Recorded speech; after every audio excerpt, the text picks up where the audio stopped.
KK.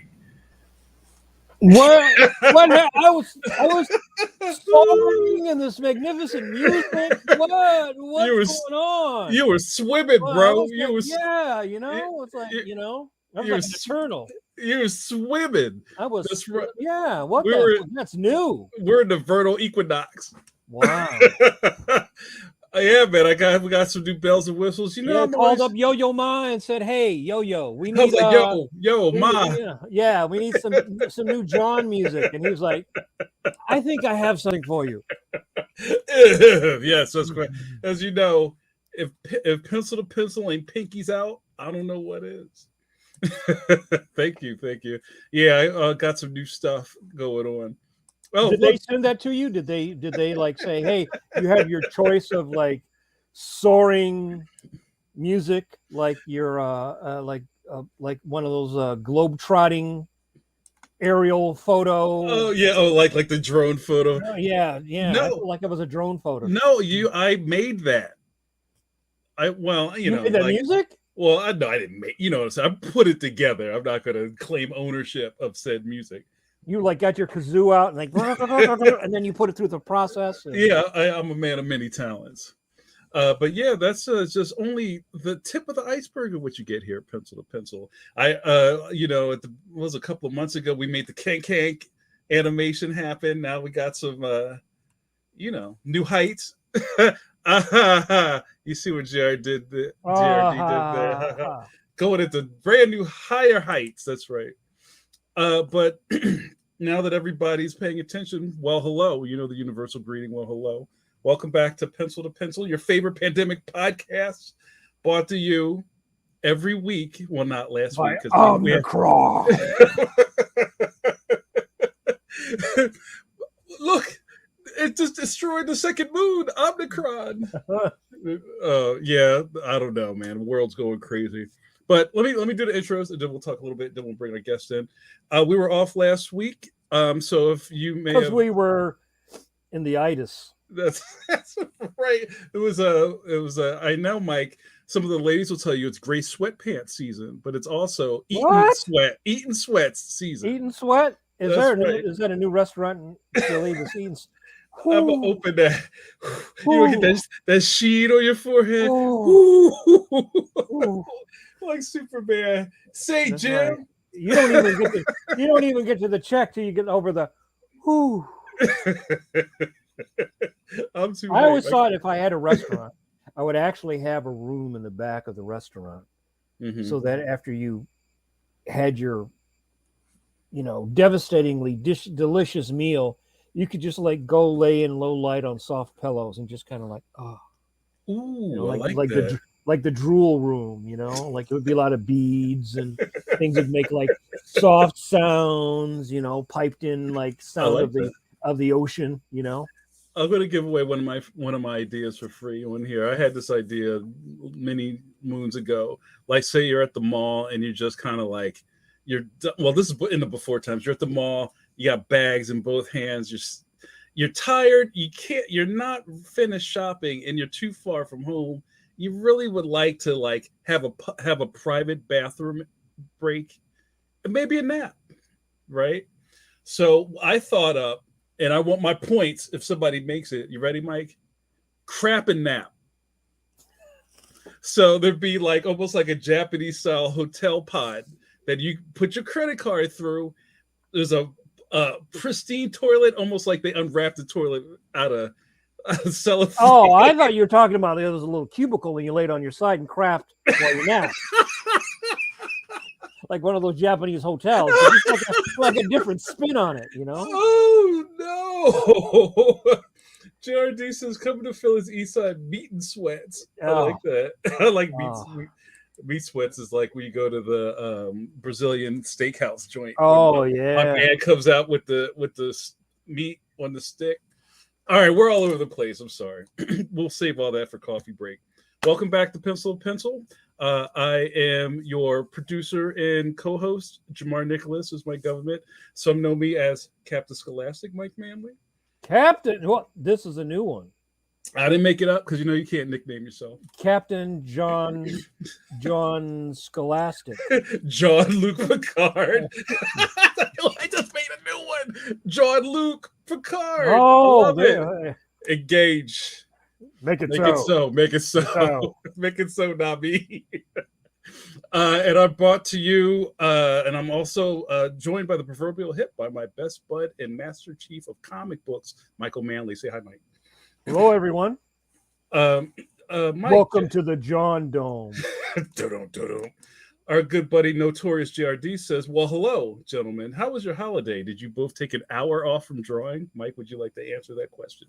I took a couple hours and went over to our mutual buddy Scott's place and just chilled. It's like it didn't really seem like Thanksgiving. It's like it was a very weird time to live in. Yeah. And I just was reading today that this was like the driest November we've ever had in the region, because usually you get like chilly and you get the maybe a few snow flurries, but it for me, the seasons have a certain feel, and it's like it just feels like it's been like mid-October forever.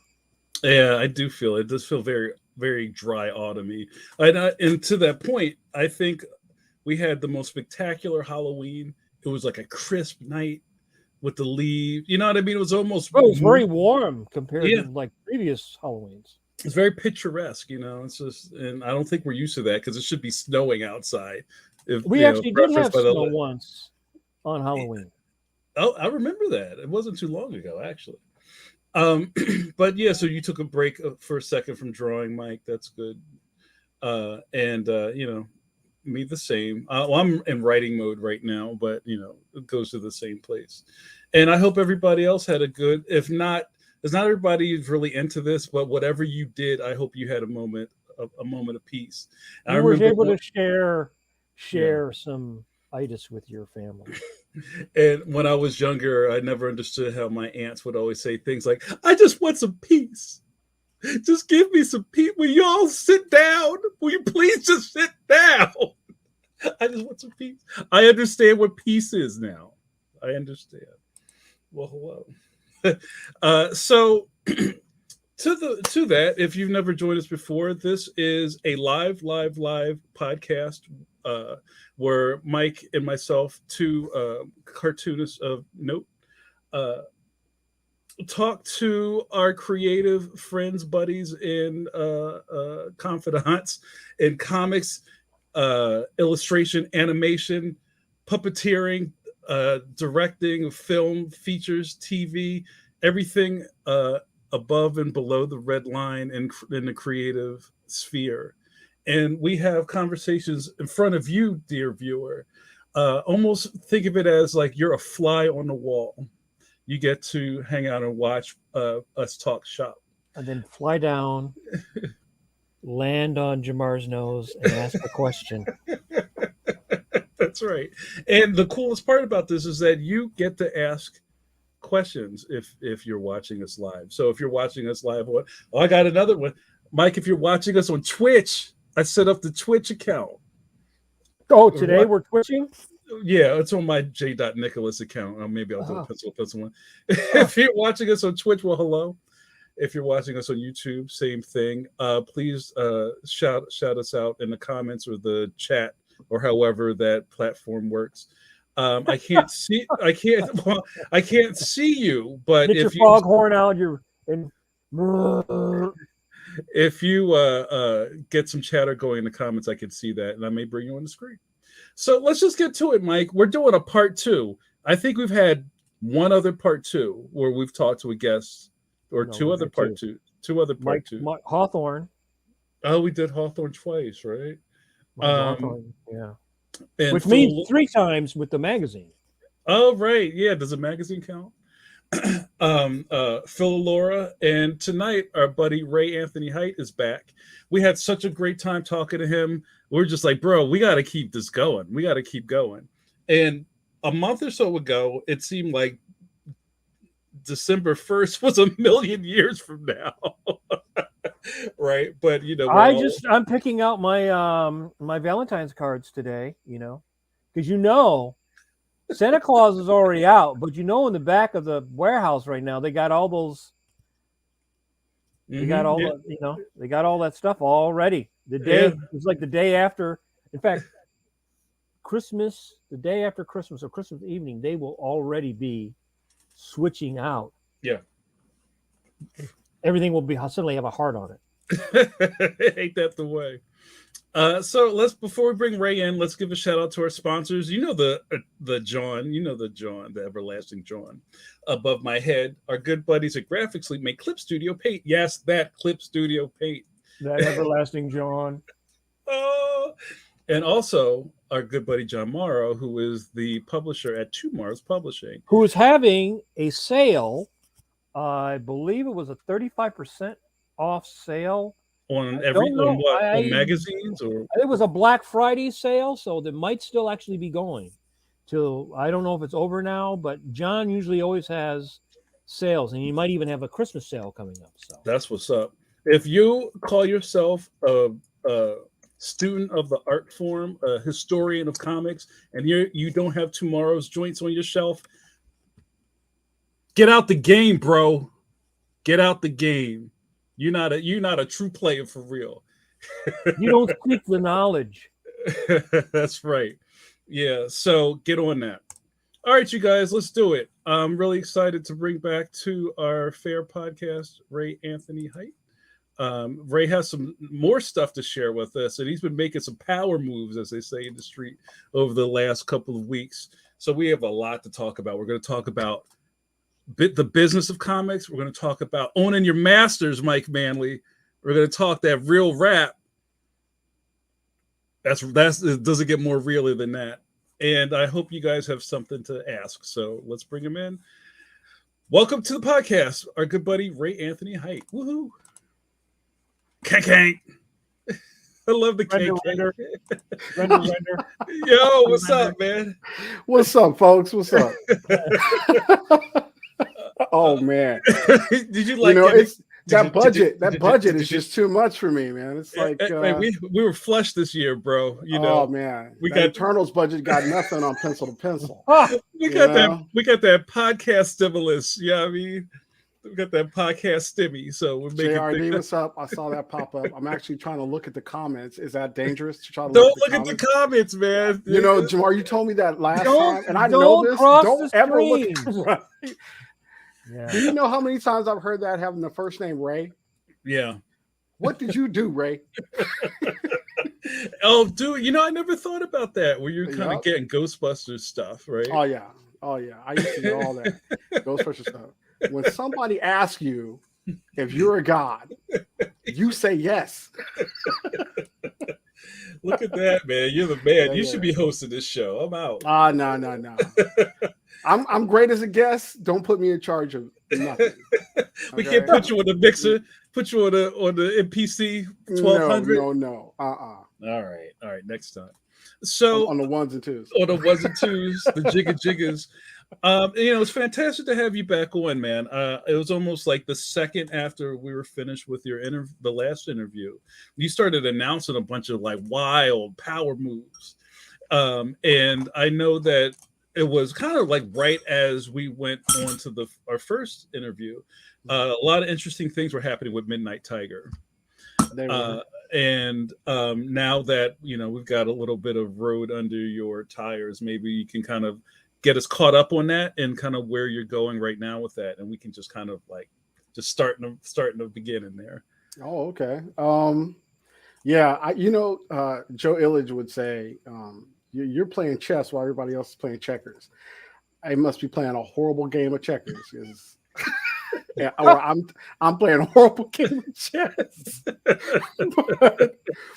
but a lot of times you just, as we were talking pre-show, I'm from Compton, and here's the thing: you get to a point where you paid your dues, you're paying attention to the moves that they make in the streets. What's hot in the streets. So, and right now, what's hot in the streets is IP. Mm-hmm. People are getting these options left and right with every new streaming platform that pops up, Peacock and Amazon and Netflix. Because right now, what was it? The Rock and what's his name, Ryan Reynolds and Gal Gadot. They're in this movie, which I saw. My wife and I watched, and it's like blockbuster level, but on Netflix. You know what I Right. mean? Right. And it's insane. It's insane what we're able to do now, and how many opportunities have popped up for us who are, Mike, you, Jamar, me, and all these other people. We are the people who make the content. Yeah. We are the people who they're mining right now, and the respect that, let's say, we weren't getting 10 years ago. We're starting to get a little bit, right? It's all grains of sand, Hmm. for the most part, but it's what you do with it. So um, when we first did that first one, I had just gotten the rights back to Midnight Tiger, Hmm. and I was trying to figure out, what am I going to do. I mean, I knew I wanted to go back to it, because that's the dream. Like I said, like I would do it, forever as my main thing. Hmm. But I have to finish up that Kickstarter. But now I have more options. I can Hmm. actually like print the books, and that was Hmm. really one of the biggest things. Like, people were asking me, "Are you going to be able to print books?" I'd like to have an actual book. Well, back then when I launched, I couldn't. That's why it was all digital. But now people can actually. I'm gonna let them know, if anybody's watching right now. We're going to do print. At a certain tier, the people who paid at a certain level, they're going to actually get print copies of that issue. Wow. Yeah. So, but as soon as the news kind of blew up, and this is how I knew it was the way to go. I can't remember what I was doing. Star Wars, Doctor Aphra. I think I just finished something like that, Hmm. and that was doing pretty well, notoriety wise. Get your name out there. Anything Lucas related, you put your name on that. People who didn't know you before are looking for you.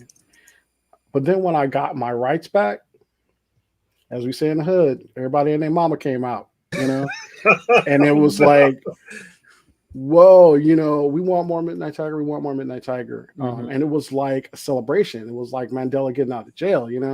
So I was thinking, oh, okay, there might be something. I'm paying attention. I'm present, and it was a excellent boost. But I still didn't Mm-hmm. have a plan. But along with that also came offers as from publishers. Hmm. So uh, it's not going to be announced who it is, but I have picked someone to publish, and it will be a reboot. Oh wow, that's fantastic, man! Congratulations. Thank you, thank you. And I don't my intention in all of this is never to submarine anybody or throw anybody on the bus. But the publisher that Midnight Tiger was at is kind of has been just like going through the thresher over the last couple of years over like just the contracts that they were giving out, and a lot of creators who were like, yeah, I just kind of need to get my stuff back. So, and kind of Yeah. seeing that starting to work itself out and seeing all of this land of opportunity in front of you, I think is really refreshing. And maybe you could talk not so much about the deal because that's not super important to where I want to go with things, but just Hey, I kind of can't be a snitch on Twitch. You know what I mean? no, Like, no, no, that's not what we're doing. Yeah, but it's more about kind of like what do you feel like you've learned from mm. that period of time into where you are now? Number one, trust yourself, Hmm. trust your instincts, because when I did the first Midnight Tiger, thank you so much. I did it all myself. As a matter of fact, it was published and available to purchase on Indie Planet before I made that deal with the other publisher and all Hmm. that, and it was doing well. I would sell out at shows, and it was definitely kind of a hardcore grassroots thing. And if I had gone on and continued to do that in a way, and if I hadn't gotten approached by them, um, it would have continued to go pretty Hmm. well. Hmm. So, but the thing is, when you run a Kickstarter and you're doing all these things and you're a creative person, you're tired of the administrative part of it. You're tired of, you just want to draw the book. You just want to write the book. You want to, do that stuff, and then let the rest, let them do it. Yeah. Let the publisher do it. So that it came at the right time. Plus, it was people I known from Ape Entertainment. I was like, well, I can trust this person and that person, and but it was like the right timing for something not great. You know what I mean? Yeah. And also, I can just speak to that moment of time where, and like, I don't really know a lot of cats from that camp, but I remember there was a time where there were a lot of self-published small press popping up. Oh yeah. And they were popping up, and they had books on the racks. It wasn't bullshit. They were like, yo, we're racking books every week. Yes. Here is our plan for year 1, year 2, we're doing this. And it's kind of hard to look away from when you're like, yo, I got these properties I'm trying to get out into the world. Let me holler at these guys, right? Yeah. Yeah. I have friends there. I mean, Jeremy Dale, he had Skyward, and he was one of the biggest pulls over there. That was like, this is doing pretty good, and his book was doing well, and people were finding him through that book, and so between Jeremy and Kelly talking to me about what they offered, what they didn't offer, that was one thing. And then I found out, our other mutual, Jamal Eigel, he was over there. Vito Del Sante, very good friend of mine. All these people are friends, and when your friends are pulling you in that direction, they're telling you things, and let's say they're not red flags at that point, because you're so wrapped up into trying to get this thing, at least the administrative part and all that, off your hands. They're closer to yellow flags. So right, they're not red. Yeah, right. They're not red yet. And nothing for nothing, I'm giving everybody their credit where credit's due. Yeah. Action Lab, yes, I'm saying their name, will put your book out. At least when I was there, they were putting books out, and they were on the stands, and they had, let me tell you, I was there long enough to see them take a decent percentage of the market. So, Jamar, when you talk about like these publishers coming out the box with these things, it didn't matter if you didn't know who they were. If you had good content and it was marketed pretty well, and all that, people will find your book. Yeah, they'll find it. So that was a big seller for me. It really was. So to that, I just lost it. JRD asked, Ray, how arduous was the reclamation process? If you could speak on that.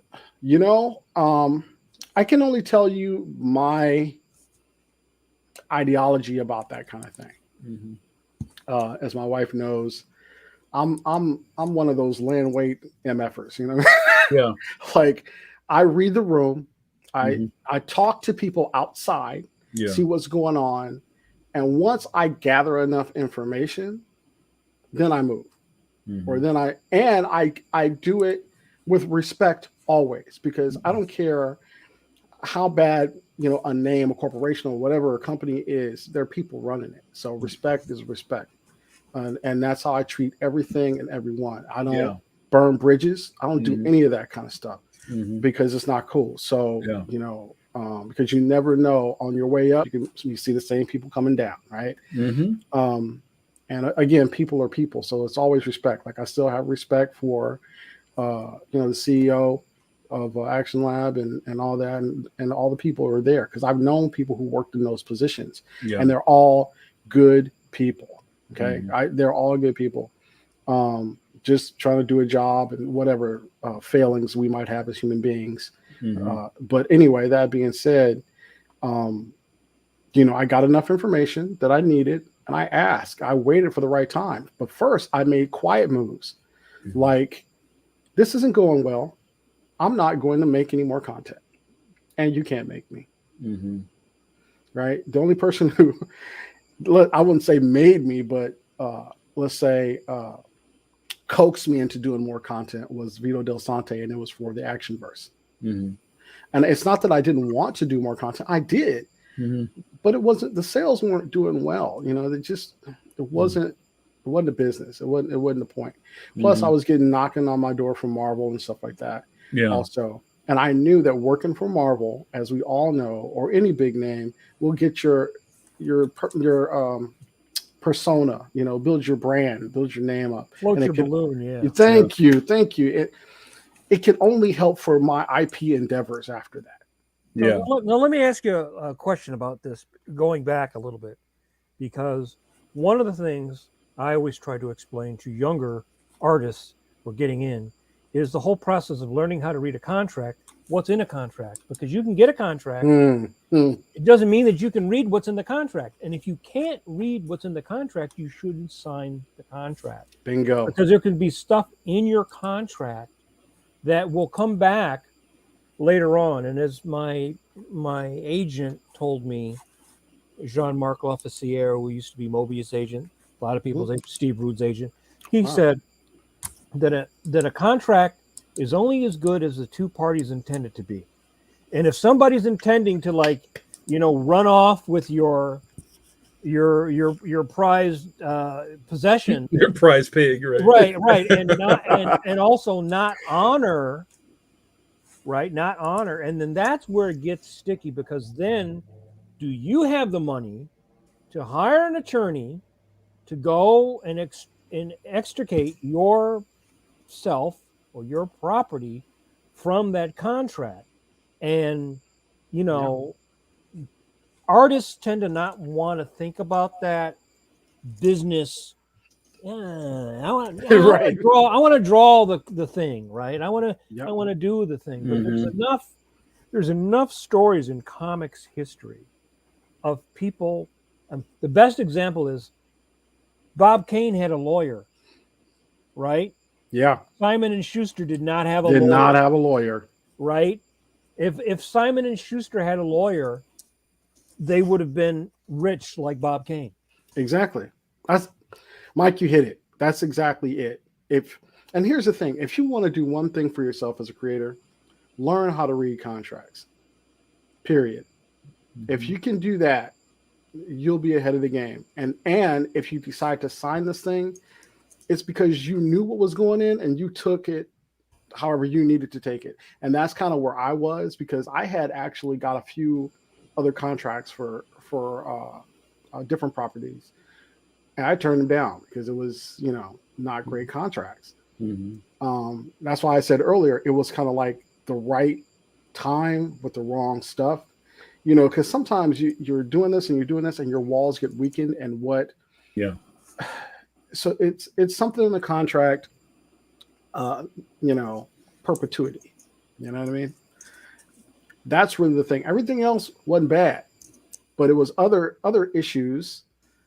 It can just be Communication. it can just be one One. sentence. That's it. That's it. And it changes everything. It changes everything, and it's what the way you feel about it too, right? Because most of us, we rarely think for the future. We're thinking about right now. I need to get this published right now. I have this right now, and I'm willing to do whatever. That is desperation. That's another lesson. Believe in your work, because desperation will have you lose everything and that you didn't know you had.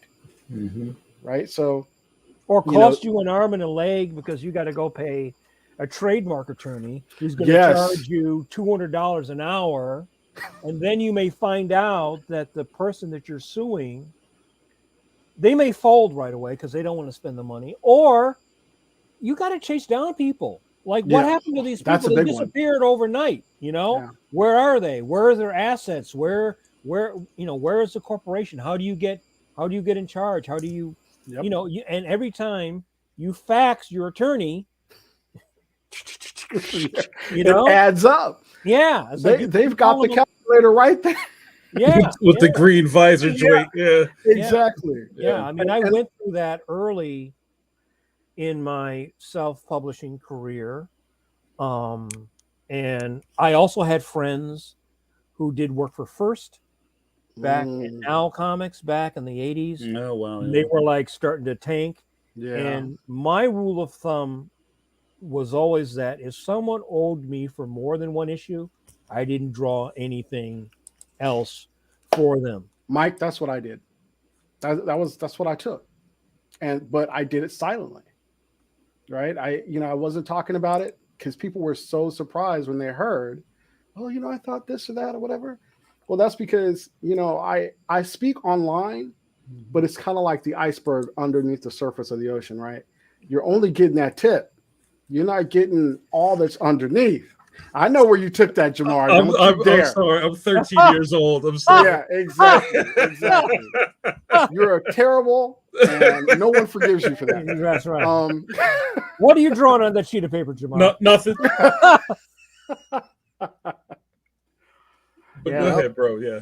But yeah, I mean, that's basically it. But you're right. Okay, the other thing I want to talk about that you said, Mike, was that a lot of these publishers prey on the up and coming but extremely talented, right? Because you wouldn't do that to somebody like Steve Niles. You wouldn't do that to somebody like Alan Moore or whoever. You do that to someone who's desperate to get their work out there, but is very good. They don't even have to be very good. I don't know, but if you're a smart publisher who's looking to prey on that, that's who you pick. Because they can do more for you. I mean, in a perfect world, you're doing mutual things, for both parties, and you're both coming up together. Hence, what my agent was talking about. If your partner intends to be good to you, and you intend to be good to your partner, then it's a mutual thing. But if that person does not intend, you have no way of knowing that until all of a sudden something happens. Yeah. So then you're putting Vaseline on your face in a parking lot. Yes. Sorry. Yeah. But yeah. But yeah, it's basically that. So when I got in, I'm going to say publicly that I think everybody was assuming good intentions. Okay. Yeah. You know what I mean? Whether the fact is they weren't and I just wasn't aware, that's one thing. But sometimes hearts change over the course of time. Pressure reveals character. Bingo. Bingo. Yeah. I mean, I had one instance when I started self-publishing. There was that show, I think I talked about it before, Big Bag Beetleborgs. Oh, yes. And it took place in a comic book store. Yes. And so what they were looking I watched that show. Right. And they wanted to put comics in the comic book store. So they sent me a contract, but the contract worked so that it would end basically owning your content forever in all the known universe, do anything they want to with it. And they didn't necessarily have to, give you any money for that. And when I talked to the guy who sent the contract, I go, no, this is not, go, oh no, that's boilerplate. Everybody is just like, Marvel's not going to sign that. NBA's not going to sign that. DC's not going to sign that. I'm not going to sign. And I didn't do that, but I see some people put stuff on the show, but I don't think it was any top tier kind of thing, But that's an example of, was it like Pinocchio character, Honest John, right? Who comes along, yes. Right. I'm going to tell you, you're going to get all this thing. It's the greatest thing in the world. And that's that guy's job, is to convince you you're not going to Donkey Island. But eventually, I love this conversation so much. You don't even know. Yeah. Eventually your ass is on Donkey Island, Yep. And who's the jackass then? Right? Yeah. So, I love it.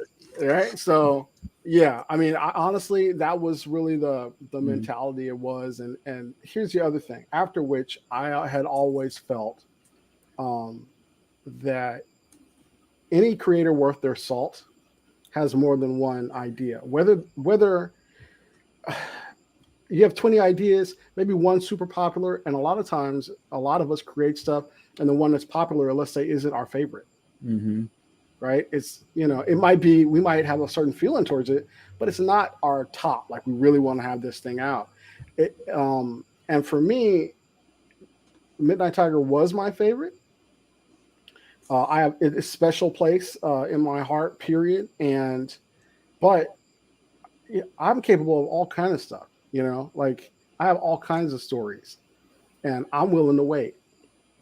And that's the thing. That was the thing for me. I was willing to wait because it means nothing if there's no content.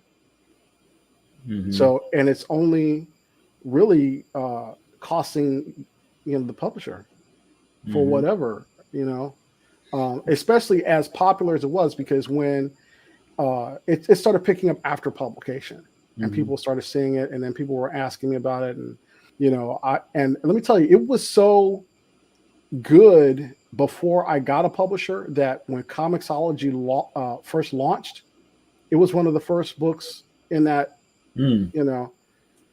Um, so I didn't know then. Like, I'm just doing my thing.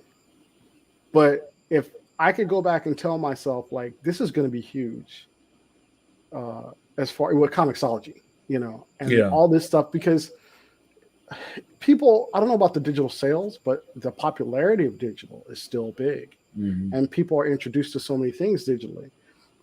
I know a lot of people use digital as like a primer for getting the monthlies. Mm-hmm. Mm-hmm. It's like a loss leader, sort of like just Mm-hmm. Yeah, get your eyes on the, and I think younger people don't have the prejudice against being exposed to something and liking it and following it digitally. Where the older you get, you like having your book. I want my hard copy. I want to put it in a Yep. bag. I want to be able to have my collection.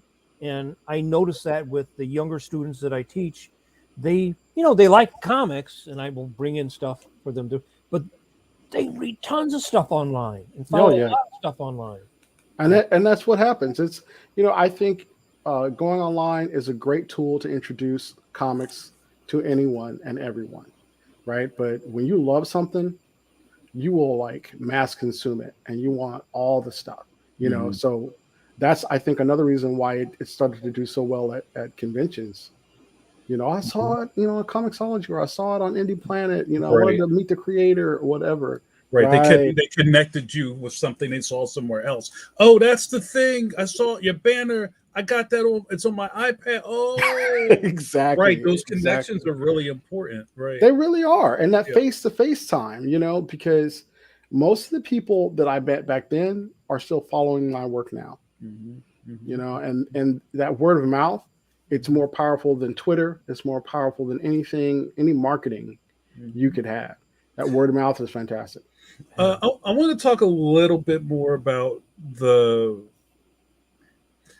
I guess, not the contractual part, but just that early excitement, because our viewership is all over the map. There's Mm. pros, there's uh, high end enthusiasts, there's collectors, there's students. This is everybody watches the show from a different place, and I think one thing to really be honest and point out to people who aren't in the industry but are thinking about it is, especially this period of time we're talking about, right, when uh, all these publishers popped up and there are a bunch of new people coming into the business, is that you're so, and I just talked about this a little earlier today, there's such an excitement and an electricity about being recognized, or somebody saying, oh, yo, this property is dope, or yo, you work for Marvel, did they talk to you yet?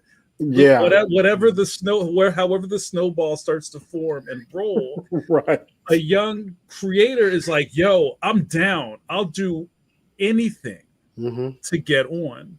So I Yep. mean, we're talking about already high end stuff where they offered you a contract. There's a lot of people out there right now doing stuff on handshakes, real rap. Yeah, You, that's you know, unfortunate, but you know what I'm saying? Because somebody promised them something at a convention, or their man said they can get a backup story in the back of something else, In or fact, yo, most of the industry for most of my career was a handshake. Hey, you want to draw this issue? Hey, you want to do this? Hey, are you oh, interested? I've yeah, I've only had one contract. Once I had a contract with DC, continuity contract, mm-hmm, which of mm, course they could decide that they wanted to break.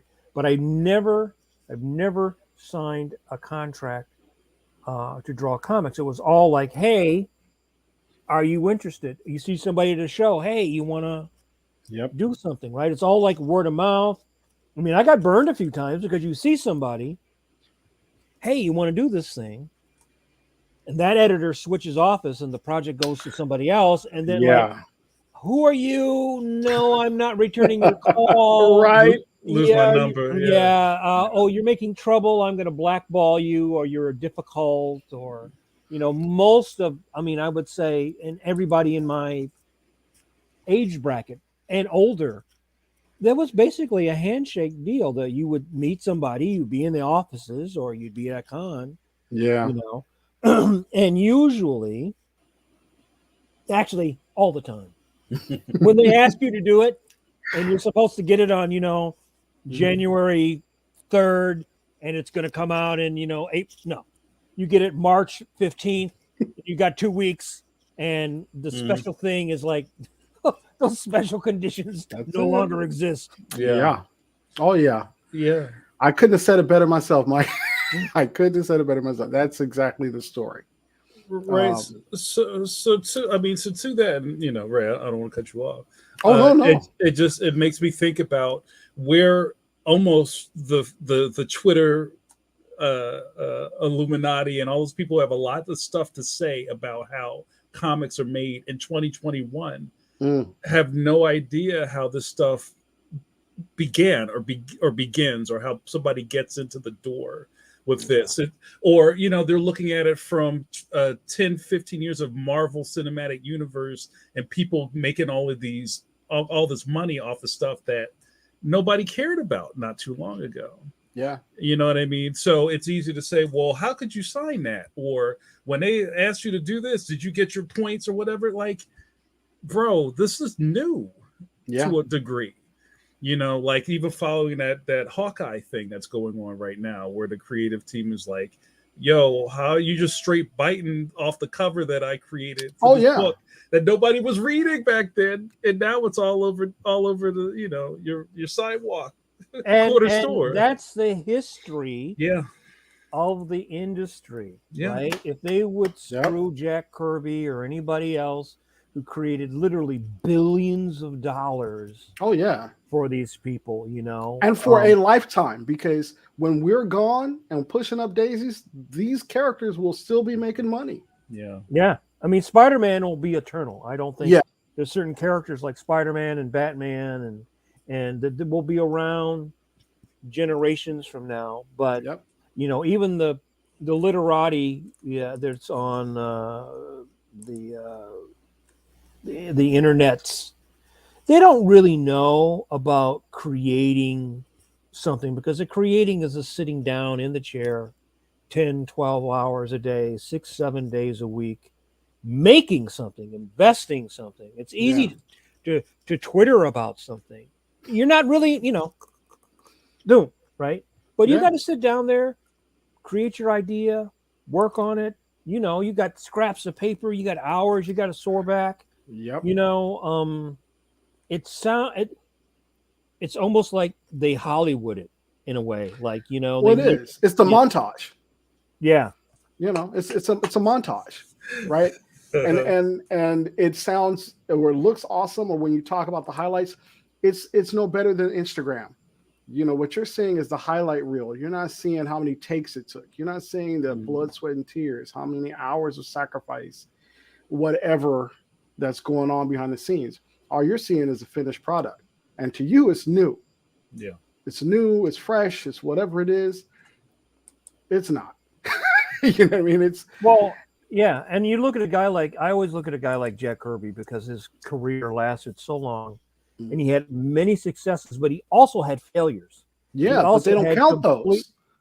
Right. But I mean, he did Stuntman, he did stuff in the 50s. He tried to do his own stuff with Joe Simon that was not very successful. He tried to do comic strips. That wasn't very successful. If he had been successful with Sky Masters, he never would have created the Fantastic Four or the Challengers of the Unknown. Right? There would be no Marvel universe. Yeah. Right? But he crashed and burned. I mean, he invented romance, co-invented romance comics. I mean, he'd had so many successes, but he also had a lot in the middle of his career in the 50s, which was very turbulent for the industry. There was a lot of guys who got out and they never came back. Yeah. And You that's know, a lot of it's still the same story now though, except we have more options right? because they didn't have the video game industry. And the Mhm. movie industry didn't rely on this particular type of high level skill either. Well, So he just didn't have Instagram. Jack Kirby had no other way of like saying, I'm gonna do Commandi of the Caves in 1945 and put it out on Instagram, and everybody's gonna right. go, whoo, right? Yep. I'm gonna And put he missed it. a weekly strip out. Yeah, I think Mike got so hot it just melted his I know, I know. his internet. Oh, he's back. All right, go Yeah. ahead. Yep, that Yeah, point had so much energy. It was like boom, freeze. yeah. I But mean yeah, that says a lot just there. It's just like we're kind of attacking a age old issue with modern eyes. If you're yeah. thinking about it, you know, But it's like now it's they ask that question all the time, Jamar. Like, how do I break in, and how do I do? yeah. And every pro on Twitter, on Instagram, whatever, pretty much answers the same thing. If you want to get into comics, just do comics. It wasn't necessarily that easy. It didn't. It wasn't that easy. Period. But I would say in the '80s, where it was so like the indie boom was huge, and then in the '70s, that like alternative kind But of how stuff. long did that last? How long did the indie boom last? Right, four Not or very five long. years. Boom, Right. boom, right? And that's exactly what happened. And so that's cream, right? Because the ones that were different enough or cool enough or whatever, they lasted continually. But if there was like 200 books that launched, maybe 7 or 8 made it, right? And that's not a great percentage. It's just not. It's a terrible percentage, but those books were good. They were memorable. And getting back to your point, Mike, it's like it's the failures. And I have this kind of like thought in my mind all the time, which is it takes 1,000 failures for one mega hit. Mhm. Period. That's So Mhm. that. You know, fail. that's what Netflix does, right? So I Yeah, just read exactly. that Netflix is spending $17 billion in the next few years to make content, and Yeah, all they need is like once a year they need a Squid Game, right? that's it. That's all you need. You need one thing like that every year that comes Yeah. out and just like what was the Queen's Gambit, right? Was the Mhm. year Oh, that before, was so good. Yeah. right? Right. So they realize that they're going to have to throw a lot of shit at the wall. Most of it, Fail often and fail fast. and they cut stuff quick. Oh, yeah, You they'll cut notice it. You that, get one season. So remember when they first started doing that? It was like, this is 12 episodes or this is whatever for the Mm. season. Now we're getting 8 episodes, Yeah, 6 episodes. You yeah. know, yeah. yeah, we're getting that stuff. And I think it's fair enough because if you're able to get a green light on one of your IP and it's out there, that's great. But people do see an uptick in the content.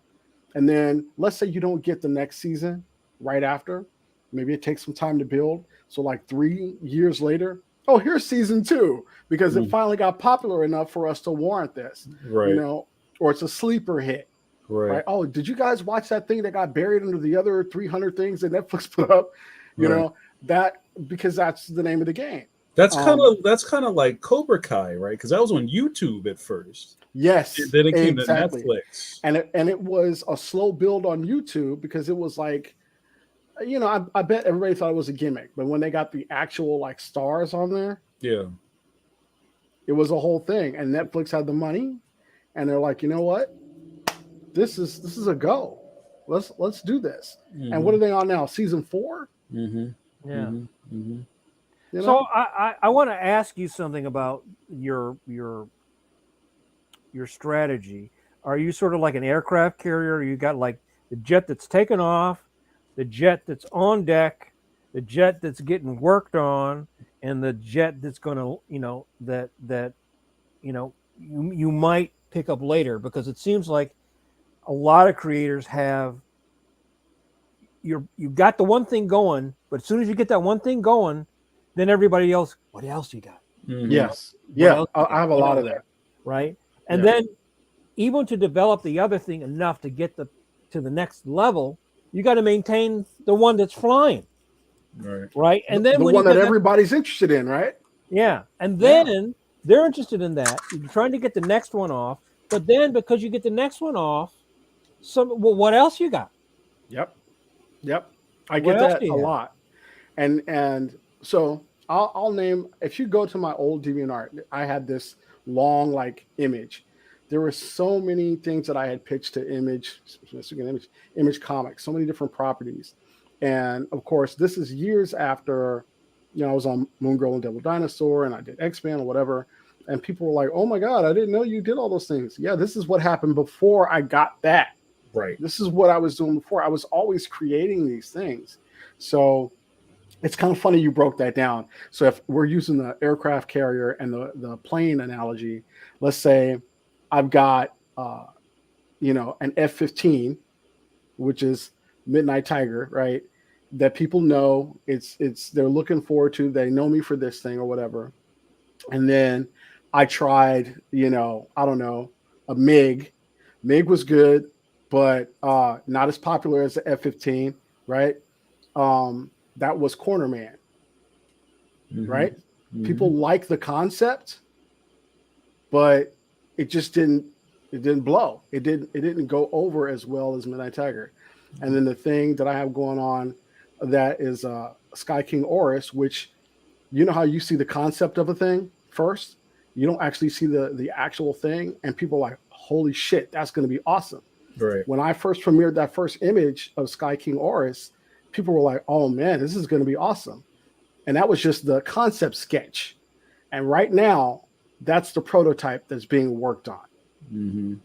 That not to replace the F-15, which is popular that I had, but to ride alongside with it. You know what I mean? So, So how do you manage that? How do you manage do you say Mondays I work on this, Tuesdays I work on that? Do you well, it's okay. So, and Mike, you might know this. Jamar, I know you probably know this too. There's creator owned and there's freelance. Mm-hmm. Freelance pays the bills, scratches an itch, right? Yeah. And you have to schedule the other stuff that which I'm starting to do now because that was the big announcement, which is I basically cut the interior cord from big two work so I can concentrate my other efforts on my IP. So when I was like, well, I'm just strictly going to do covers for Marvel or DC if they want me to do covers from indefinitely, because all of us know how labor intensive interiors are. Mm-hmm. Do you know what I mean? Like you really, if you give a damn about storytelling, they're labor intensive. Yeah. If you don't, they're quick. I so, love it. so, I mean, that's just me. But so taking that step, because I have pretty great relationships in Marvel, so the door is always open, and everybody pretty much understands, my choice in this. Plus, it's stressful as hell. You think I would ever be able to get any work done on my own IP while still trying to do, any number of interior workbooks? You just can't do that. But I'm set up with things that aren't Marvel and DC as freelance jobs that pay pretty well, and my schedule is loose enough that I can, so it's split 50-50. So the breakdown would be, if I have freelance work that needs to get done, I pick 3 days out of a 7 day, well, really 6 days, because one day I don't want to do shit. So I leave one day open. Self-care. Yeah, you need it. I learned my lesson on that too, because as we all know, we have sacrificed our minds, our bodies, our well-being, our sanity for this job. And when you get old enough and things don't work the way they did when you first started, you need to take stock. Right, exactly. Like, I got this thing. Most of you guys, I don't know if you guys started getting that carpal tunnel. I just started getting it. really? On my thumb. Mm-hmm. Yeah, I just started getting it. So, I mean, my Cut it knuckles will off. pop all the time. Yeah, Cut it off. I could just, I'm just start taping it to my. Yeah. So, but I'm already feeling this. Like I have, sleep issues, whatever. Like now, I have to go to sleep. I absolutely have to. Like before, I could do a day of all nighters and not feel anything. Let's say in my 20s, even in my 30s, I could even do maybe 2 and work off of 3 or 4 hours of sleep. But there was a point where I was doing it 3 days and not being able to sleep, and it Yeah. messed me up forever. That'll cook you real fast. And I got cooked. Mhm. I was well done, you know. Mhm. So I And had nobody to. really talks Yeah. about that. We've talked about it I want before to on do a the panel podcast. about it. I want to do a panel about it at a show. I want to, maybe talk about it on my own podcast, which I'm thinking about doing in 2022. So, With Jamar Nicholas. oh yeah, are you kidding? I will have you both on. So if I do this thing, you're getting a knock from me. We eat it over here.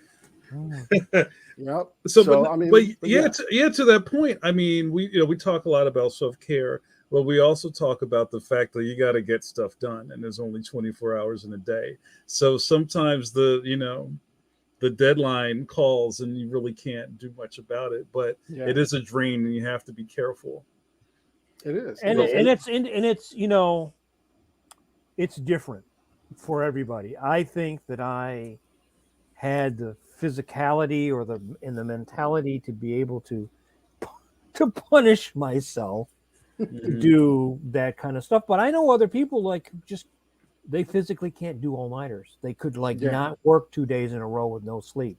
Like Mhm. they couldn't do it and like concentrate. I can't And do it. Not yeah, anymore. Yeah. right, yeah. Yeah. And I think maybe people coming up now.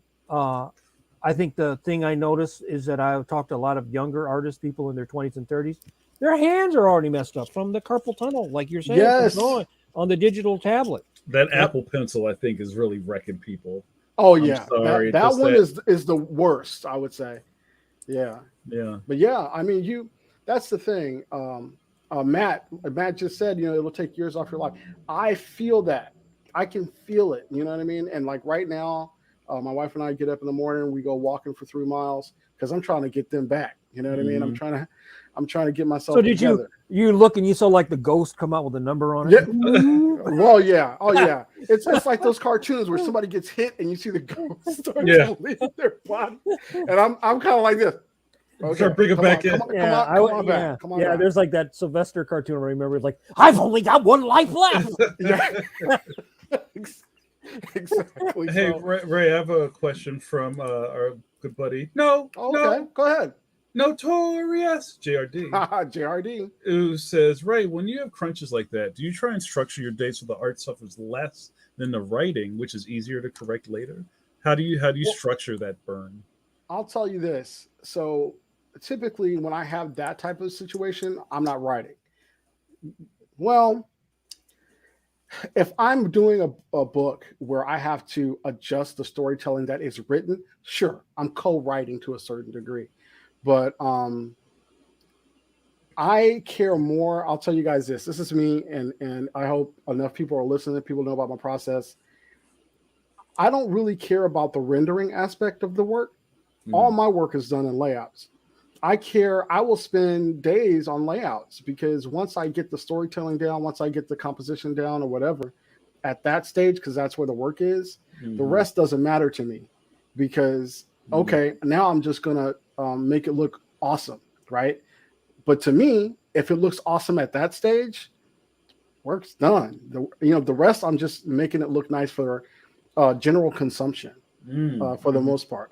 So so I'll spend. I ultimately I would like to do like 4 layouts a day, 4 pages of layouts a day, and then and then really build up to the whole book, 22 pages or whatever. And I could see the whole book. I could see how the story flows. I can see all that with deadlines because this is a deadline business. You might not get that. You got to feed. You got to keep feeding. You got to keep feeding them. So, there are pages. So now at that point, I pick my pages because they all can't be winners. They can't all be masterpieces. So some just need to be the bridge to the next piece, but they all have to tell a story, period. They all have to tell a story. So if I want something where I want a reaction that has to do more with how nice the art looks, I'll pick a few pages and I'll spend some time on that. But all the work, as far as I'm concerned, is done at the layout stage. And I would love to have a week to just lay out 20 pages. So If I have to do 30 pages, I'm a 6-week guy. I like to do books, 20-page books in 6 weeks. If I have to do a 30-page book, I'd like 9 weeks. You know what I mean? Just putting that out there. But it is what it is. And so that's it. Most of the bulk of my work is in the layout stages, and that's it. So Yeah, I think that's the most creative, the most vital stage where you take a script, which is abstract. It can be interpreted in a myriad different ways. I mean, if you took 50 artists and you gave them the script, there would be some things that would be similar, but there'd be a lot of things that would be very different. exactly. You take that and you make it concrete. And that's why we like certain artists, because you like Thank you. their take on things. So, yeah, then drawing, you can draw when you're tired, but you can't think and solve a complex problem as well when you're tired. Even when I'm really tired, I can render. You know what I mean? Yeah. Thank you.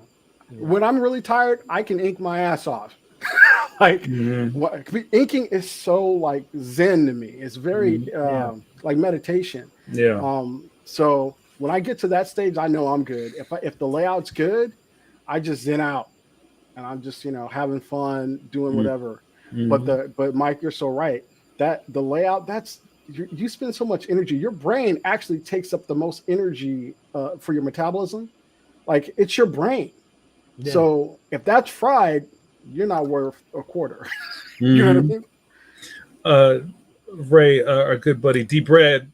What up, D Brad? D Brad asks, what can prevent carpal tunnel other than not drawing? It looks like you already have that answer, D Brad. Like, I so far I try to do. Let's see, do I have it up here somewhere? I had it up here. Oh, here it is. And you're working digital, right? I do both. I do a combo. This is. Oh yeah. I try to do a few of these, kind of strengthen, the grip. So most people I know wear a brace. You wear a brace? No, I don't. And here's the reason why. With the brace, you're not building any strength or resistance physically. Period. It's the brace itself that's doing the work. But if I'm building strength, period, and I have the brace, that's good. But, so far it's only been my thumb. I know people who have trouble doing this, like making a fist. It just hurts. Yeah. I don't have that trouble at all. And what I mean by just now, it's light soreness at best. But it sticks out to me because I've never had it before. And I've been drawing comics professionally 20 years. So that's I'm lucky in that. Well, when you're working digital, you're drawing in an area that's probably no bigger than that. Even if you have the 50-inch Cintiq, you're still drawing in this little area. And so what you're doing is you're doing repetitive motions. Yeah. I'm going to show you guys something. Hold on a sec. Do I have it here? So here's one thing. And that's why I can't wait to meet Mike in person. So for me, I draw small. And I got some original pages that I draw on 8.5 by 11. So I recently put up some Star Wars pages that I'm selling. And there's a page that has a bunch of like stormtroopers on it. And the stormtroopers, I must have put it away because it got sold. But, wait, here it is. Okay. The stormtroopers are no bigger than the size of your first digit, the tip of your finger.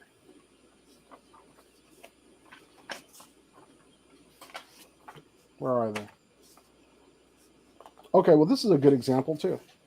So I don't know if you guys can see that, but this is 8.5 by 11. And you see Afra and Sana here. And you see the size of my finger. Yeah.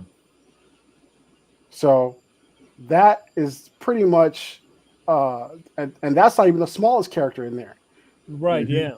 You see what I mean? So I draw small all the time.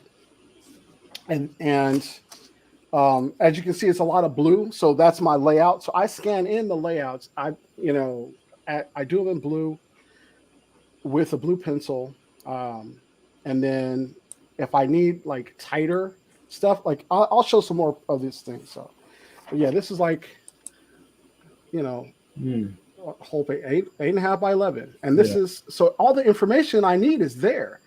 And when I scan this in at like 600 DPI and I put it into Clip Studio Paint, which I love, sponsor, I do. Yeah. I love them. They never give me anything free, but I like that. I know some people. Let me see what I can do. Yeah. But I, but yeah, I would also say that now I know a lot of people work with their board inclined or on that arm thing, right? Yeah. oh yeah, And your arm is like this. Your arm is at like an angle, right? yep. I work with my board. I have a lap board flat, so my Cintiq is flat.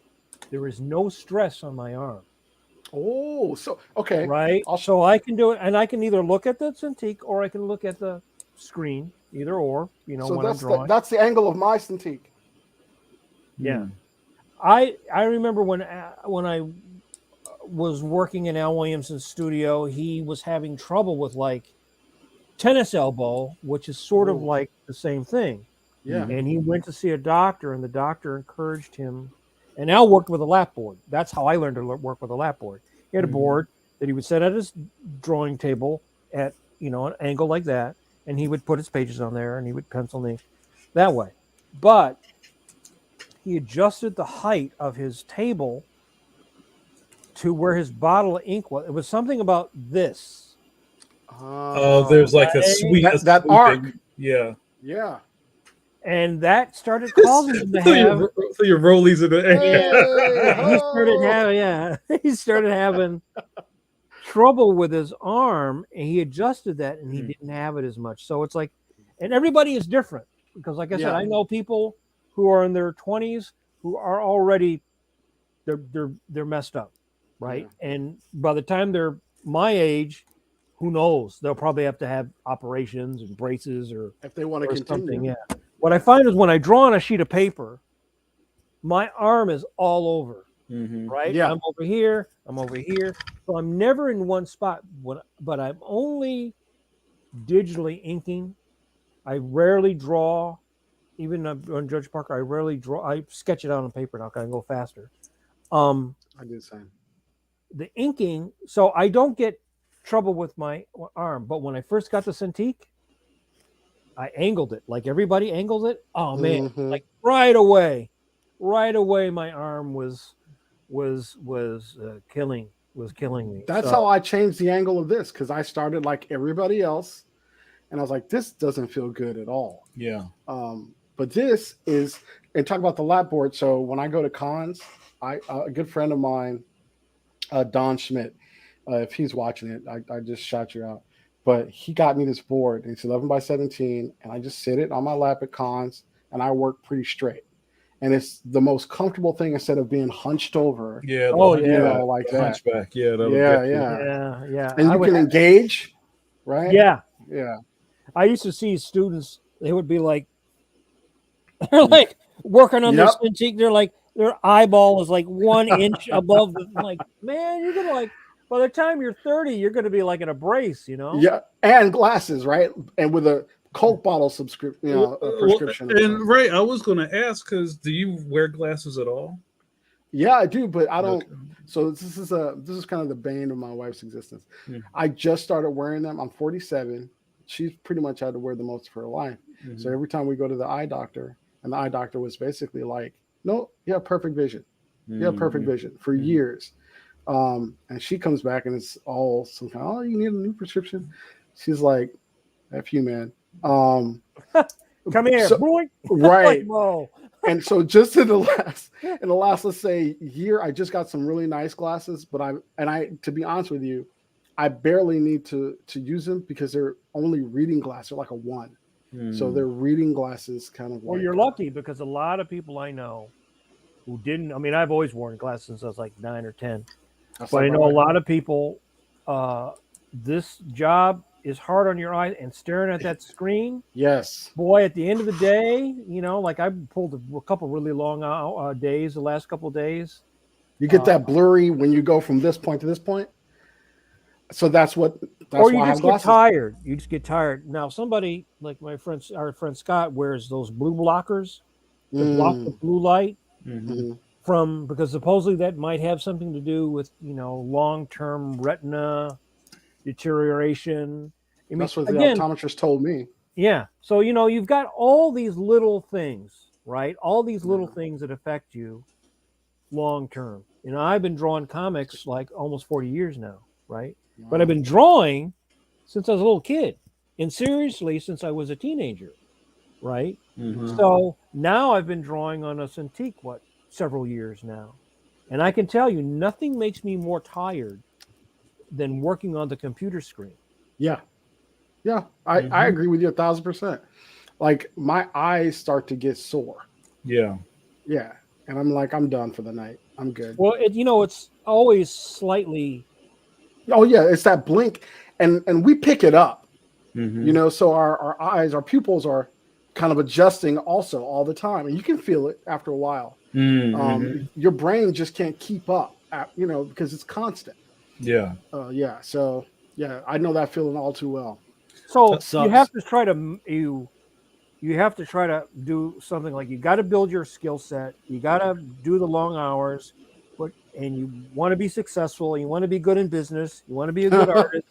But you've got all the We're so doing.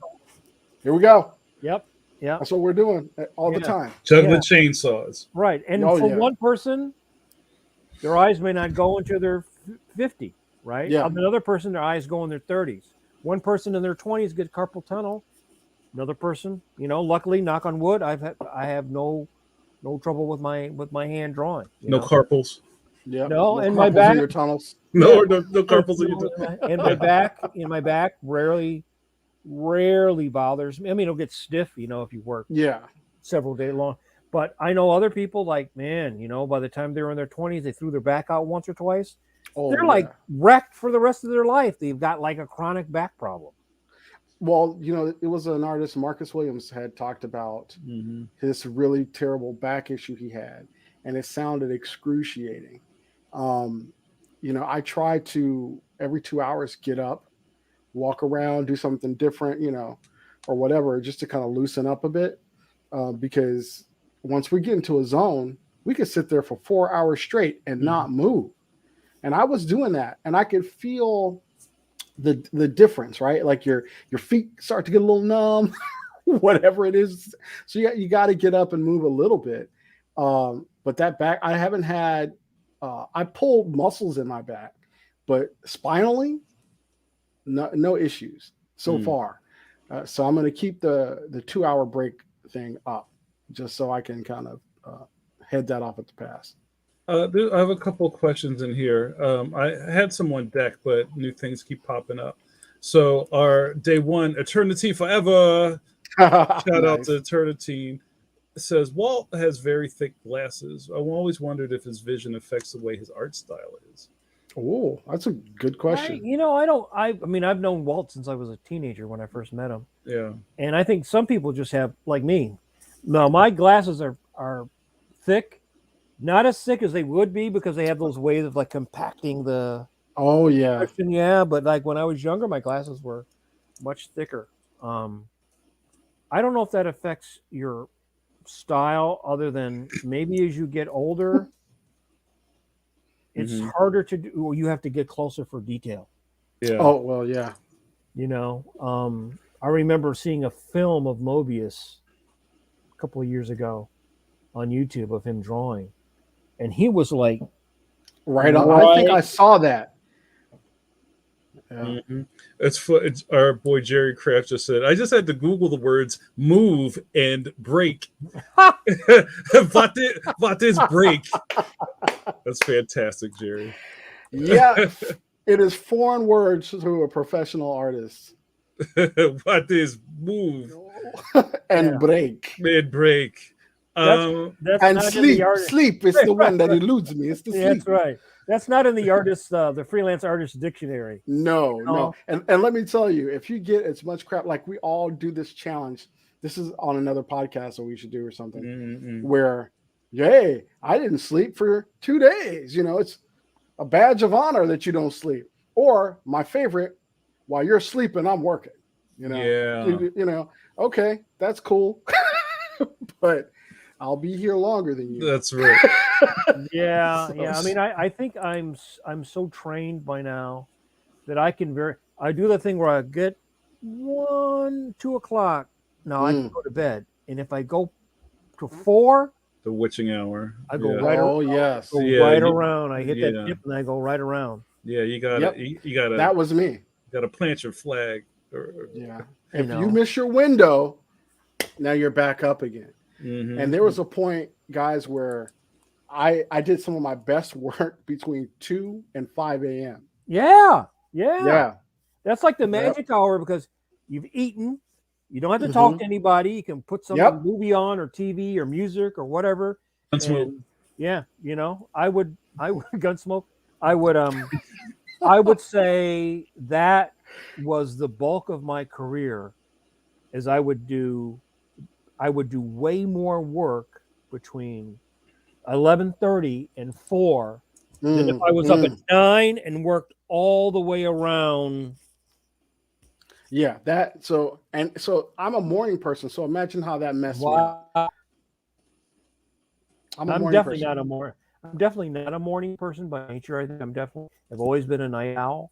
But again, I think all this stuff is important to sort of know what your body can handle, know what you can mentally handle. It's not really like, like, oh, you're a pussy because you didn't work 4 days in a row with no sleep. Yeah. It's not like that because, some people's bodies can't work that way. Yeah, I mean we're all Mhm. built different. We come with, my wife gave me this super awesome quote. She's like, God doesn't give with both hands. Mm. So, you know what I mean? And I say that as often as I can. I impart that wisdom. You Sometimes have one of them is a bald fist. yeah, exactly. And he doesn't hold back. So, and I think that's what happens. Here's the gifts and here's the punishment, right? Yeah, it's very Yeah, very it's a even. balance. I have a couple questions. These are I guess technical questions. I'm just going to I'm up for them. I'm gonna fire these off real quick. D. Brad asked, "Can you show us what a lapboard for drawing looks like?" So maybe Mike and I or wish Ray. I had mine available. Mike probably Yeah. has You it might, right yeah. there. Yeah, hold on a second. And then also, JRD asked, "Ray, what gauge paper do you draw on? Was that standard bond paper?"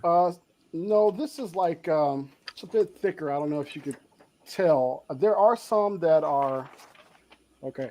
First of all, I have to be sure I'm not showing you things that I Yeah, shouldn't. yeah. Don't get I'm- strikes. No. Talk about that would be a way to burn the bridge. I keep the bridge pristine, okay? Oh, But yeah, it's a little thicker, and it's copy paper, but it's like that. It's like 92 and above. so it's like a heavy. It's like a heavier. It's pen. a heavier paper. Sometimes Yeah. I use cover stock. There's some of these pages that are cover stock, but that regular, like super thin, see through, and it's always bright white if I could get it. Nice. So these, I don't know if you could tell the difference. One is like a little brighter than the other one. And some of these pages, I do the entire page, on there. But Yeah. oh, there you go. There you go. Is There that you like go. that hammer? Like you can get like hammer mill, like really That's nice. that's what I get. Yeah. And it's a what is it? Golden Crest or Perfect Crest or something it's called. It's a little bit more expensive, but it's a little heavier. Oh yeah, it's quite durable. I've run across pages I've done in a couple years. It looks like I did them that day. I love it. So Mike, show us your board. Oh, that's it. That's from Al, isn't it? Yeah, this is what Al Williamson gave me. This is a board that he awesome. had that he drew supposedly, a lot of his strips, some of his EC stuff on back in the day, and he had a couple. I'm jealous, Mike. So he gave me. So I sort of feel like this is like Thor's hammer. Yeah. Yeah. And what is that wood? Because it's just regular. I don't know, like I look like it's solid, right? Is it heavy? Yeah. It's not that heavy. It's okay, pine maybe or it's birch or something. It's not that. Yeah, it's kind of not that heavy.